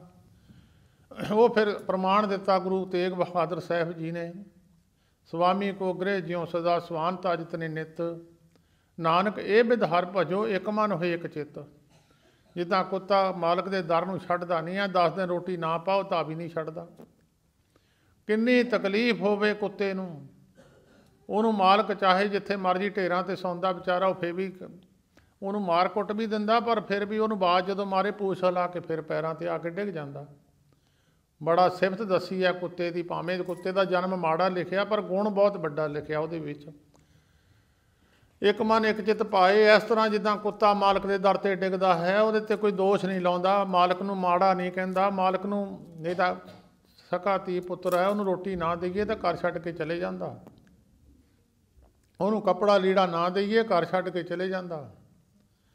ਕੁੱਤਾ ਨਹੀਂ ਦਰ ਛੱਡ ਕੇ ਜਾਂਦਾ। ਭਾਵੇਂ ਬਾਬਾ ਬੁੱਲੇ ਸ਼ਾਹ ਜੀ ਨੇ ਲਿਖਿਆ, ਰਾਤੀ ਜਾਗੇ ਕਰੇ ਇਬਾਦਤ, ਜਿਨੇ ਦਾਏ ਰੂੜੀਆਂ 'ਤੇ ਸੁੱਤੇ। ਮਾਲਕ ਦਾ ਦਰ ਕਦੇ ਨਾ ਛੱਡਦੇ, ਭਾਵੇਂ 100 ਪੈਵਣ ਜੁੱਤੇ। ਉੱਠ ਬੋਲਿਆ ਤੂੰ ਯਾਰ ਮਨਾ ਲਾ, ਨਹੀਂ ਤਾਂ ਬਾਜੀ ਲੈ ਗਿਆ ਕੁੱਤੇ ਤੇ ਇੱਥੋਂ ਉੱਤੇ। ਕਹਿੰਦੇ ਬਾਜੀ ਤਾਂ ਫਿਰ ਇਹਨਾਂ ਨੇ ਲੈ ਜਾਣੀ ਆ। ਤੂੰ ਰਾਤ ਨੂੰ ਸੁੱਤਾ ਰਹਿਣਾ, ਸਾਰੀ ਰਾਤ ਜਾਗਦੇ ਆ, ਸਾਰੀ ਰਾਤ ਜਾਗਦੇ ਆ, ਫਿਰ ਵੀ ਮਾਲਕ ਦਾ ਘਰ ਛੱਡਦੇ ਨਹੀਂ ਆ। ਤਾਂ ਗੁਰੂ ਅਮਰਦਾਸ ਮਹਾਰਾਜ ਕਹਿੰਦੇ ਇੱਕ ਮਨ ਇੱਕ ਚਿੱਤ ਪਾਏ, ਹਰਕੀਆਂ ਸਦਾ ਸਦਾ ਵਡਿਆਈਆਂ ਦੇ ਨਾ ਪਛੋਤਾਏ। ਜੇ ਕਿਸੇ ਨੂੰ ਭਗਵਾਨ ਨੇ ਵਡਿਆਈ ਦੇ ਦਿੱਤੀ, ਬਾਅਦ ਵਿੱਚ ਪਛਤਾਉਂਦਾ ਨਹੀਂ ਹੈ। ਵੀ ਮੈਂ ਇਹਨੂੰ ਦੇ ਬੈਠਾ, ਇਹ ਹੁਣ ਮੇਰਾ ਕਿਹਾ ਹੀ ਨਹੀਂ ਮੰਨਦਾ। ਰਾਜਿਆਂ ਮਹਾਰਾਜਿਆਂ ਨੂੰ ਵਡਿਆਈਆਂ ਦਿੱਤੀਆਂ, ਰਾਜ ਦਿੱਤੇ, ਕਈਆਂ ਨੂੰ ਜਵਾਨੀ ਦਿੱਤੀ ਹੈ, ਕਈਆਂ ਨੂੰ ਸਰੀਰ ਵਧੀਆ ਦੇ ਦਿੱਤੇ, ਰੱਬ ਨੇ ਪਛਤਾਵਾ ਨਹੀਂ ਕੀਤਾ। ਜੇ ਉਹ ਰੱਬ ਨੂੰ ਗਾਲਾਂ ਵੀ ਕੱਢੀ ਜਾਵੇ ਤਾਂ ਰੱਬ ਪਛਤਾਉਂਦਾ ਨਹੀਂ ਆ।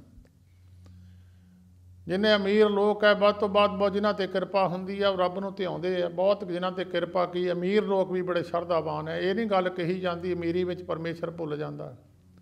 ਅਮੀਰੀ ਵਿੱਚ ਤਾਂ ਜ਼ਿਆਦਾ ਯਾਦ ਕਰਨਾ ਚਾਹੀਦਾ, ਮਹਾਰਾਜ ਤੂੰ ਮੈਨੂੰ ਜਿੰਨੇ ਸੁੱਖ ਦਿੱਤੇ ਦੁਨੀਆ 'ਚ ਤਾਂ ਤੂੰ ਕਿਸੇ ਨੂੰ ਦਿੱਤੇ ਹੀ ਨਹੀਂ ਆ।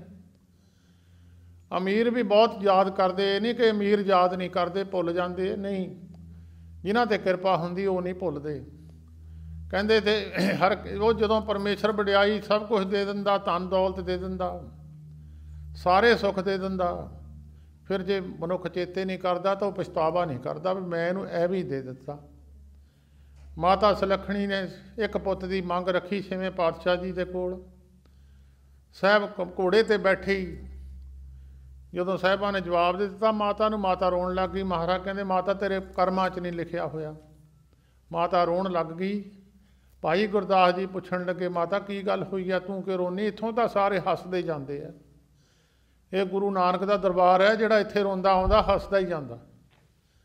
ਤੈਨੂੰ ਮੈਂ ਦੇਖਿਆ ਤੂੰ ਰੋਂਦੀ ਜਾਂਦੀ ਆ, ਤੈਨੂੰ ਕੀ ਗੱਲ ਹੋਈ ਆ? ਮਾਤਾ ਕਹਿਣ ਲੱਗੀ ਮੇਰੇ ਪੁੱਤਰ ਨਹੀਂ ਤਾਂ ਮੈਂ ਮਹਾਰਾਜ ਨੂੰ ਬੇਨਤੀ ਕੀਤੀ, ਉਹ ਕਹਿੰਦੇ ਤੇਰੇ ਕਰਮਾਂ 'ਚ ਲਿਖਿਆ ਨਹੀਂ ਹੋਇਆ।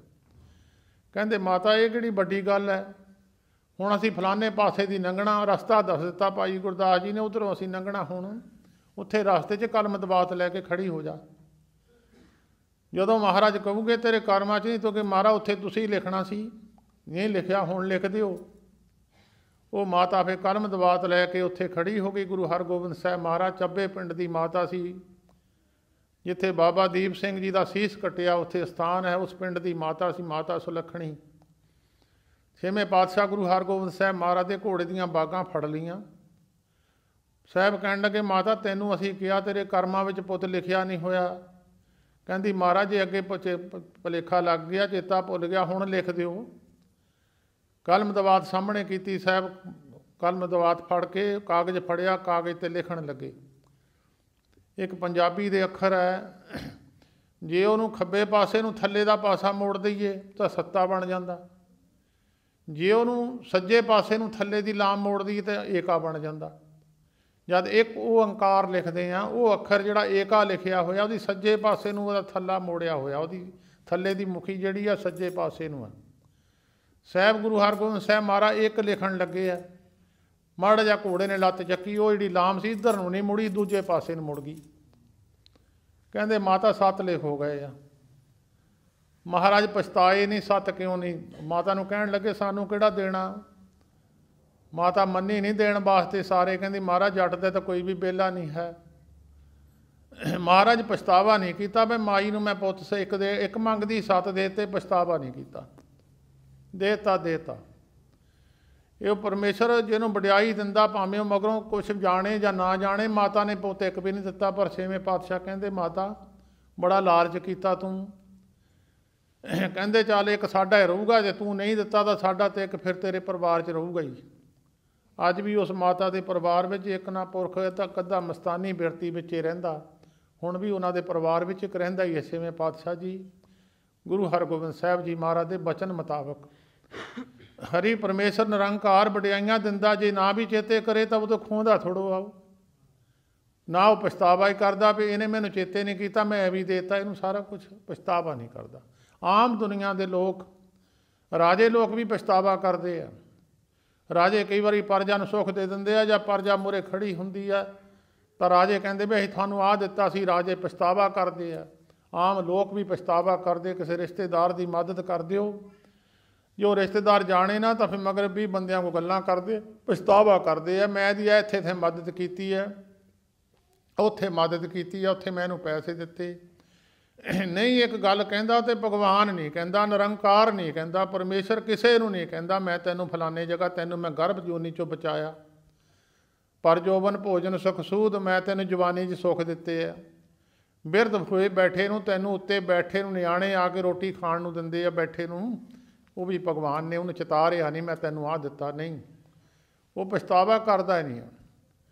ਹਰ ਕੀਆਂ ਸਦਾ ਸਦਾ ਵਡਿਆਈਆਂ ਦੇ ਨਾ ਪਛੋ, ਤਾਂ ਹਰ ਕੇ ਸਦ ਬਲਿਹਾਰਣੇ, ਜਿਤ ਸੇਵਿਆ ਸੁਖ ਪਾਏ। उस निरंकार दे बलिहार जाइए। गुरु अमरदास महाराज कहते कुरबान जाइए उस निरंकार दे। हों हर के सद बलिहार ने, बलिहारी जाइए उस हरि परमेश्वर निरंकार दे। जित सेवियां सुख पाए, जिहदी सेवा की, जिन्होंने सेवा सिमरन करिए सुख प्राप्त करीदा। एक बंदे नूं पता लग जाए फलानी थां सुखां दा भंडार पिया, फिर वो बंदा चक्के ना, तो फिर उन्होंने अज्ञानी है तो होर की है, नियाणा ही है वो। एक बंदे नूं पता लग जाए फलानी चीज़ इत्थों मिलनी है, वो बंदा फिर उत्थे चक्कण ना जाए। महाराज ने कहा भी जे सारे सुख लैने तो भगवान का सिमरन कर। तो गुरु अमरदास महाराज ने वो सेवा की, 12 साल गागर की सेवा की। जो सुख फिर गुरु अमरदास महाराज नूं मिलिया, उन्होंने ये गल लिखी है, गुरु अमरदास नथावियां दा थाव, निओटियां दी ओट, निआसरियां दा आसरा, नतिरियां दी तिर, बड़े बार गुरु अंगद देव महाराज ने दिते फिर गुरु अमरदास महाराज नूं। जित सेवियां सुख पाए, नानक गुरमुख मिल रहे, हौमे शब्द जलाए। गुरु अमरदास महाराज कहते गुरमुख परमेश्वर नाल मिल जाते हैं, जिन्हां दे अंदर हौमे की अंश खत्म हो जाती है। हौमे की अंश खत्म हो गई, भगवान बह गया। चीज़ इको ही है, कुर्सी इको ही है, चाहे हौमे बह जाए तो चाहे भगवान बह जाए। एक कुर्सी ते दो बंदे कदी बहते नहीं है। प्रेम गली अत संखड़ी, इसमें दो ना समाहे, मैं हूँ तो प्रभ नहीं, प्रभ हूँ तो मैं नाहे। गली इन्नी बरीक है, एको ही बंदे ने लंघना, एक नूं बिदरों कढ़ दिओ दूजा बह जांदा। नानक गुरमुख मिल रहे, हौमे शब्द जलाए। महला तीजा, आपे सेवा लाइन, आपे बख्श करे। गुरु अमरदास महाराज कहते मैनू तो परमेश्वर गुरु अंगद देव महाराज ने आपे सेवा दी है, आपे सेवा लाई, तू गागर ला के लिया। जे गागर की सेवा की नाल बख्शिश भी तो दी। बिरध अवस्था च कौन लैके आऊगा दरिया तो पानी, चाहे मीह सी, चाहे झक्खड़ सी, चाहे कुछ सी। जे बख्शिश ना होंदी गुरु अमरदास महाराज जाके दसो तो हुण कोई बई 60 साल का बंदा रात नूं 12 साल गागर लियावे, मीह नेरी विच, पाले विच, कोरे विच। कहते जिन्हों सेवा दिंदा नाल बख्शिश भी दिंदा। गुरु अमरदास महाराज कहते आपे सेवा लाइन, आपे सेवा लाई, ये बख्शिश भी नाल दिंदा। जे बख्शिश ना देवे सेवा किद्दां करनी है। शरीर वधिया दे दिंदा, सारा कुछ वधिया दे दिंदा। आपे सेवा लाइन, आपे बख्श करे, सबना का माँ प्यो आप है। सारियां दा परमेश्वर निरंकार माता पिता है। तुम मात पिता हम बारक तेरे, तुमरी कृपा में सुख कनेरे। मारा तेरी कृपा ना बड़े मैंने सुख कनेरे का मतलब बहुत ज़्यादा। कोई ना जाने तुमरा अंत, तेरा अंत कोई दुनिया में बंदा जानता नहीं है। ऊँचे ते ऊँचा भगवंत, सगल समगरी तुमरे सूत्र धारी। सारी दुनिया तेरे सूत दे विच परोई हुई है, ते तो परे कोई नहीं है। तुम ते होए सो आग्याकारी, सारी सृष्टि तेरी आग्या विच खड़ी है। तैनू आग्या करन वाला कोई नहीं है, तू सारियां ते आग्यादार दा सारियां नूं, बाकी तैनू नहीं कोई कर सकता आग्या। वो वखरी गल है, भगतां दे प्रेम विच बाके महाराज उहदे बस विच बैठे आ। प्रेम करके तो भगतां ने रब नूं मोड़ लिया ने, रब मुड़िया नहीं। भावें दुनिया दे विच बड़े बड़े लोग रब नूं मिलण वास्ते तुरे, रब मुड़िया नहीं, परमेश्वर नहीं मुड़िया। जे मुड़िया तो प्रेम दे भगतां ने प्रेम विच बस कर लिया भगवान नूं, जिधर नूं मुड़िया उधर नूं मुड़ गया। जो बचन भगतां ने कीता, रब ने भगत मुखे ते बोलदे से बचन हुबंदे, उन्हां दी जीभ ते बैठ गया। जो भगतां ने बचन किया हुई तत्काल पूरा हो गया। भगवान अपना आप भगतां नूं देता। गुरबाणी दसदी है तू भगतां के बस, भगतां तान तेरा। मारा तू भगतां दे बस विच है, बाकी सारी सृष्टि तेरे बस विच है। बाकी सारी सृष्टि तेरे हुक्म सब को तेरे बस। तू आगम अगोचरा, तू भगतां के बस, भगतां तान तेरा। महाराज तू अपने प्यारियां दे बस विच बैठा, बाकी दुनिया तू बस विच तू नहीं आ सकता, सारी दुनिया तेरे बस विच है। तो सतगुरु जी कहते हों हर के सतजित सेवन। महला तीजा, आपे सेवा लायन, आपे बख्श करे। सबना का माँ प्यो आप है, आपे सार करे। नानक नाम ध्यान, ते निज घर वास है। एक घर शरीर है जिहदे विच आत्मा वास करती है। एक आत्मा जिथों आई है निरंकार दे कोलों, उहनूं निज घर कहंदे आ, जिथों आया ही है। ये जिथों आके बाहर सृष्टि विच इत्थे उहनूं भेजिया, तूं आया काम कर। ये फिर मुड़ के उत्थे पुरख बिरले ही जाते हैं। जिद्दां नदी जिथों निकलती है, समुद्र में जाण वास्ते बहुत समा लग जाता, घूमती जाती है। कई बार राह 'च पानी लोक रोक लेंदे आ, खेतां नूं लाउण लग जाते हैं। तो नदी भी रुकती नहीं है। दिन रात तुरे सीने खिच, जिन्हां ने खाधी कर आराम नहीं बहिंदे। जिन्हां दे अंदर खिच पई हुई आ, वो बहिंदे नहीं है, दिन रात तुरे ही रहिंदे आ। ਤਾਂ ਸਤਿਗੁਰੂ ਜੀ ਕਹਿੰਦੇ ਭਾਈ ਸਭਨਾ ਕਾ ਮਾਂ ਪਿਓ ਆਪ ਹੈ, ਆਪੇ ਸਾਰ ਕਰੇ, ਨਾਨਕ ਨਾਮ ਤੇ ਆਏ ਨੇ। ਜਿਨ੍ਹਾਂ ਨੇ ਨਾਮ ਨੂੰ ਧਿਆਉਣਾ ਕੀਤਾ ਹੈ, ਜਿੱਥੋਂ ਸਤਿਗੁਰੂ ਜੀ ਨੇ ਕਿਹਾ ਇਹ ਮਨ ਹਰ ਜੀ ਤੇ ਆਏ ਤੂੰ, ਨਾਨਕ ਨਾਮ ਤੇ ਆਏ ਨੇ। ਤਿੰਨ ਚ ਘਰ ਵਾਸ ਹੈ, ਜਾ ਕੇ ਪਰਮੇਸ਼ਰ ਦੇ ਘਰ ਵਿੱਚ ਵਾਸਾ ਹੈ। ਜਿੱਥੋਂ ਆਇਆ ਹੀ ਸੀ ਇਹ, ਜਿਹਦੀ ਅੰਸ਼ ਸੀ ਉਹਦੇ ਵਿੱਚ ਸਮਾ ਗਿਆ। ਜੁਗ ਜੁਗ ਸੋਭਾ ਹੋਏ। ਉਹਨਾਂ ਦੀ ਸੋਭਾ ਇੱਕ ਯੁੱਗ ਨਹੀਂ। ਦੇਖੋ ਮਹਾਂਪੁਰਸ਼ਾਂ ਦੀ ਸੋਭਾ ਇੱਥੇ ਨਹੀਂ ਹੈ, ਬਾਹਰਲਿਆਂ ਮੁਲਕਾਂ ਵਿੱਚ, ਸਾਰੇ ਹਿੰਦੁਸਤਾਨ ਵਿੱਚ ਕੋਈ ਜਗ੍ਹਾ ਐਸੀ ਨਹੀਂ ਹੈ। ਹਰੇਕ ਸ਼ਹਿਰ ਵਿੱਚ, ਹਰੇਕ ਨਗਰ ਵਿੱਚ, ਸਾਰੇ ਹਿੰਦੁਸਤਾਨ ਦਾ ਚੱਕਰ ਸੰਤ ਮਹਾਰਾਜ ਜੀ ਹਰਖੋ ਵਾਲੀਏ ਲਾਇਆ ਕਰਦੇ। ਜਿੱਥੇ ਚਲੇ ਜਾਓ ਉਹਨਾਂ ਦੇ ਸੇਵਾਦਾਰ ਮਿਲ ਜਾਂਦੇ, ਹਰੇਕ ਜਗ੍ਹਾ 'ਤੇ ਮਿਲ ਜਾਂਦੇ। ਸਾਰੀ ਦੁਨੀਆ ਨੂੰ ਤਾਰਿਆ ਘੁੰਮ ਘੁੰਮ ਕੇ। ਯੁੱਗ ਯੁੱਗ ਸੋਭਾ ਹੋਏ। ਉਹਨਾਂ ਦੀ ਸੋਭਾ ਸਾਰੀ ਯੁੱਗਾਂ ਵਿੱਚ ਹੋਈ ਆ, ਹੁਣ ਵੀ ਸੋਭਾ ਹੋ ਰਹੀ ਆ। ਉਹਨਾਂ ਦੀ ਸੋਭਾ ਇੱਕ ਯੁੱਗ ਨਹੀਂ, ਉਹਨਾਂ ਦੀ ਸੋਭਾ ਯੁੱਗ ਯੁੱਗ ਹੋਈ। ਕੋਈ ਨਾ ਮੇਟਣ ਹਾਰਾ, ਨਾਨਕ ਤਿਨ ਕੇ ਸਦ ਬਲਿਹਾਰੇ, ਜਿਨ ਹਰ ਰਾਖਿਆ ਵਰਤਾਰਾ। ਤਾਂ ਸਤਿਗੁਰੂ ਤੂੰ ਕਰਨ ਕਾਰਨ ਸਮਰੱਥ ਹੈ ਕਰਤੇ। ਤੂੰ ਕਰਨ ਵੀ ਹੈ, ਕਾਰਨ ਵੀ ਹੈ। ਕਈ ਬੰਦੇ ਕਾਰਨ ਹੁੰਦੇ ਆ, ਕਈ ਵਾਰ ਲਹਾਰ ਹੈ, ਉਹਦੇ ਕੋਲ ਲੋਹਾ ਨਾ ਹੋਵੇ, ਕੰਮ ਨਾ ਆਵੇ, ਉਹ ਕਾਰਨ ਉਹਦੇ ਕੋਲ ਕਾਰਨ ਹੀ ਨਹੀਂ ਹੈ। ਕਾਰਨ ਤਾਂ ਉਹ ਹੈ, ਉਹਦਾ ਲੋਹੇ ਦਾ ਬਣਾ ਤਾਂ ਦਊਗਾ 20 ਚੀਜ਼ਾਂ ਉਹ। ਜੇ ਸੁਨਿਆਰੇ ਕੋ ਸੋਨਾ ਨਾ ਹੋਵੇ, ਗਹਿਣੇ ਕਾਹਦੇ ਬਣਾਊਗਾ ਉਹ ਕਾਰਨ ਤਾਂ ਸੋਨਾ ਹੈ, ਤੇ ਕਰਨ ਜਿਹੜਾ ਹੈ ਉਹ ਸੁਨਿਆਰਾ ਹੈ।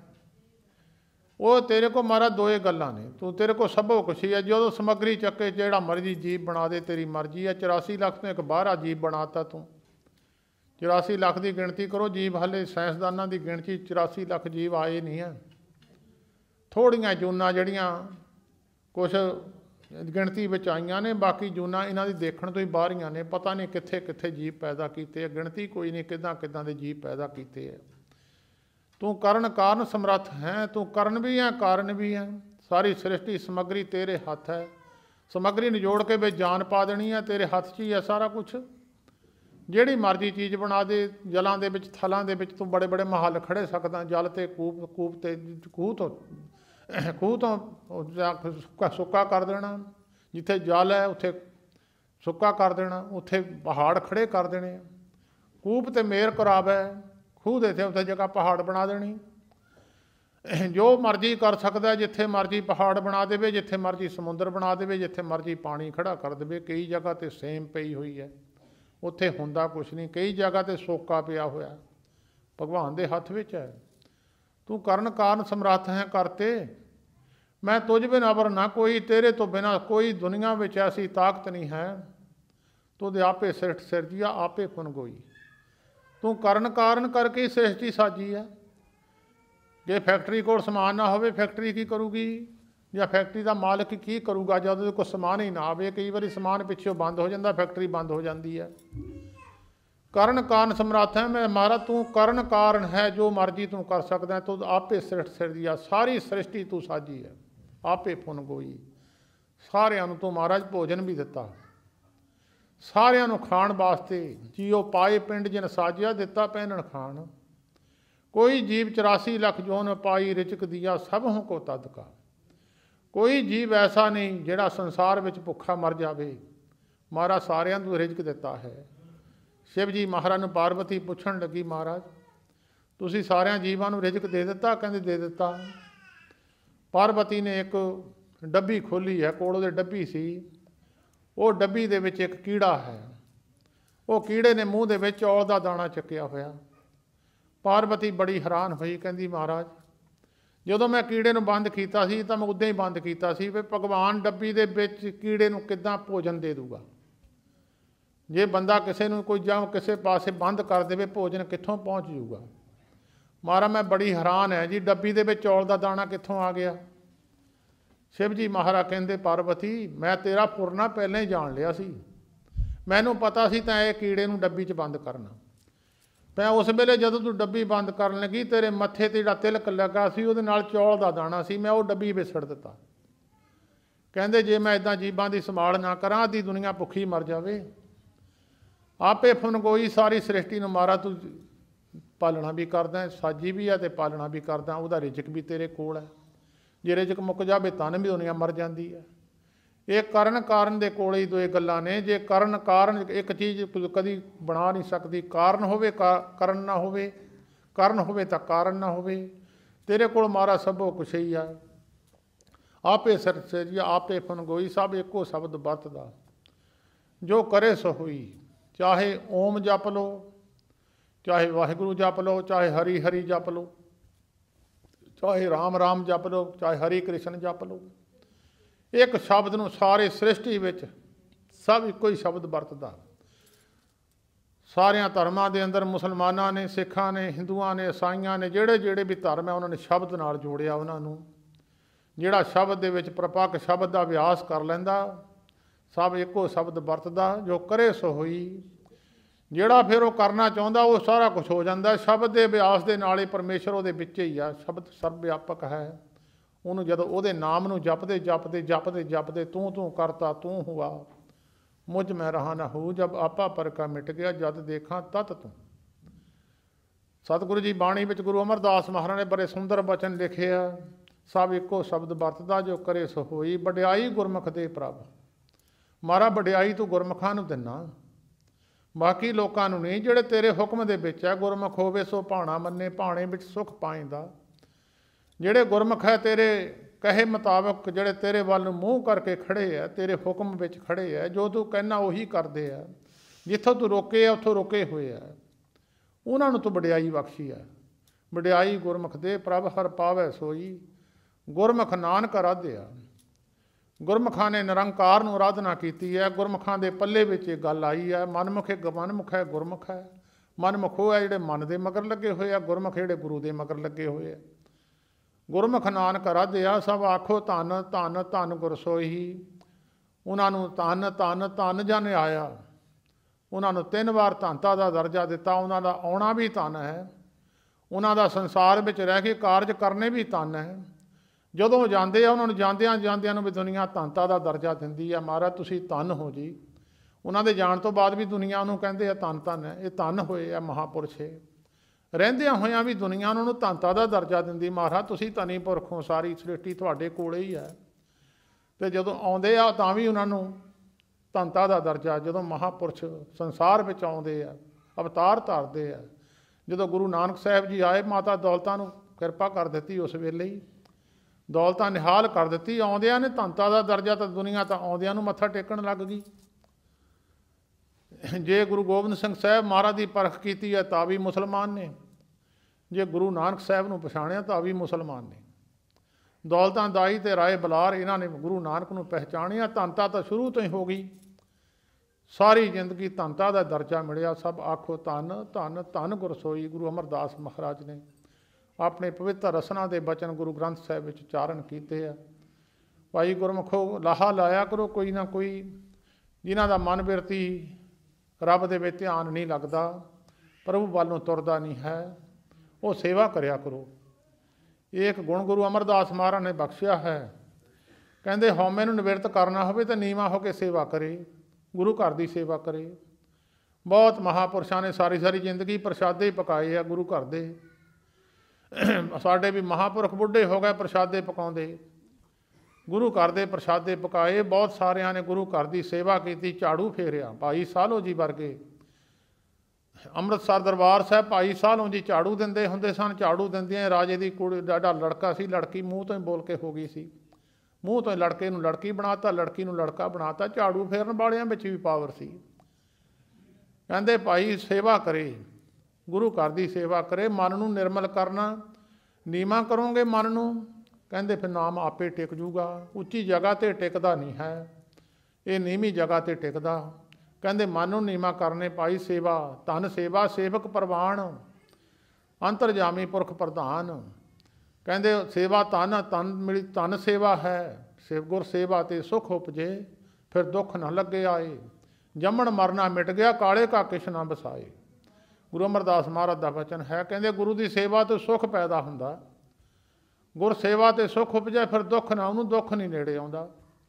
ਕੋਈ ਝਾੜੂ ਫੇਰ ਲਵੇ, ਕੋਈ ਪ੍ਰਸ਼ਾਦੇ ਪਕਾ ਲਵੇ, ਕੋਈ ਵਰਤਾ ਦੇਵੇ, ਨੀਵਾਂ ਹੋ ਕੇ ਸੇਵਾ ਕਰੇ, ਕੋਈ ਭਾਂਡੇ ਮਾਂਜ ਲਵੇ। ਇਹ ਨੀਵੇਂ ਹੋਣ ਦੇ ਤਰੀਕੇ ਗੁਰੂ ਅਮਰਦਾਸ ਮਹਾਰਾਜ ਨੇ ਦੱਸੇ ਹੈ। ਗੁਰੂ ਰਾਮਦਾਸ ਮਹਾਰਾਜ ਭਾਂਡੇ ਮਾਂਜਦੇ ਸੀ ਜਦੋਂ, ਉਹਨਾਂ ਦੇ ਸੰਬੰਧੀਆਂ ਨੇ ਗੁਰੂ ਅਮਰਦਾਸ ਮਹਾਰਾਜ ਨੂੰ ਕੌੜੇ ਬਚਨ ਬੋਲੇ ਸੀ। ਕਹਿੰਦੇ ਜਵਾਈ ਤੋਂ ਭਾਂਡੇ ਮਜਾਉਂਦੇ ਆ, ਇਹਨੂੰ ਸਾਰੀ ਦਿਹਾੜੀ ਕੱਪੜੇ ਲਿਬੜੇ ਹੋਏ ਆ, ਸਿਰ ਤੇ ਟੋਕਰੇ ਆ, ਪ੍ਰਸ਼ਾਦਿਆਂ ਦਾ ਟੋਕਰਾ ਸਿਰ ਤੇ ਰੱਖਿਆ ਹੋਇਆ। ਕਹਿੰਦੇ ਉਹ ਭੋਲਿਆ ਛਤਰ ਹੈ, ਇਹ ਟੋਕਰਾ ਨਾ ਜਾਣੋ, ਇਹ ਛਤਰ ਹੈ, ਇਹਦੇ ਸਿਰ ਤੇ ਦਿੱਤਾ ਹੋਇਆ, ਸਾਰੀ ਦੀਨ ਦੁਨੀਆ ਦਾ ਛਤਰ ਹੈ। ਇਹਨੇ ਬਾਲਟੀ ਸਮਝੋ ਫੜ, ਸਾਰੀ ਦੁਨੀਆ ਦਾ ਰਿਜ਼ਕ ਇਹਦੇ ਹੱਥ ਵਿੱਚ ਹੈ। ਤੁਸੀਂ ਕੀ ਕਹਿੰਦੇ ਹੋ? ਸਾਰੀ ਦੁਨੀਆ ਦਾ ਰਿਜ਼ਕ ਇਹਦੇ ਹੱਥ ਵਿੱਚ ਹੈ। ਅੰਨ ਪਾਣੀ ਗੁਰੂ ਦਾ ਹੈ, ਸਾਨੂੰ ਤਾਂ ਵਡਿਆਈ ਬਖਸ਼ੀ ਹੈ, ਤੁਸੀਂ ਵਰਤਾ ਕੇ ਤੁਸੀਂ ਵੀ ਕੁਛ ਵਿੱਚੋਂ ਲੈ ਲਓ। ਜਿਹੜੇ ਗੁਰਸਿੱਖ ਵਰਤਾਉਂਦੇ ਆ, ਸੇਵਾ ਕਰਦੇ, ਕੋਈ ਪਕਾਉਂਦਾ, ਕੋਈ ਝਾੜੂ ਫੇਰਦਾ। ਗੁਰੂ ਨਾਨਕ ਦੇ ਘਰ ਵਿੱਚ ਦੇਵੀ ਆ ਕੇ ਝਾੜੂ ਫੇਰਦੀ ਸੀ। ਕਰਤਾਰਪੁਰ ਜਦੋਂ ਗੁਰੂ ਅੰਗਦ ਦੇਵ ਮਹਾਰਾਜ ਆਏ ਆ, ਦੇਵੀ ਨੂੰ ਦਰਸ਼ਨਾਂ ਨੂੰ ਜਾਂਦੇ ਹੁੰਦੇ ਸਨ। ਜਦੋਂ ਸਵੇਰ ਨੂੰ ਗੁਰੂ ਅੰਗਦ ਦੇਵ ਮਹਾਰਾਜ ਆਏ ਤੇ ਲਾਲ ਕੱਪੜਿਆਂ ਵਾਲੀ ਇੱਕ ਬੀਬੀ ਝਾੜੂ ਦਿੰਦੀ ਆ। ਤਾਂ ਫਿਰ ਗੁਰੂ ਅੰਗਦ ਦੇਵ ਮਹਾਰਾਜ ਨੇ ਪੁੱਛਿਆ, ਬੀਬੀ ਤੂੰ ਕੌਣ ਹੈ?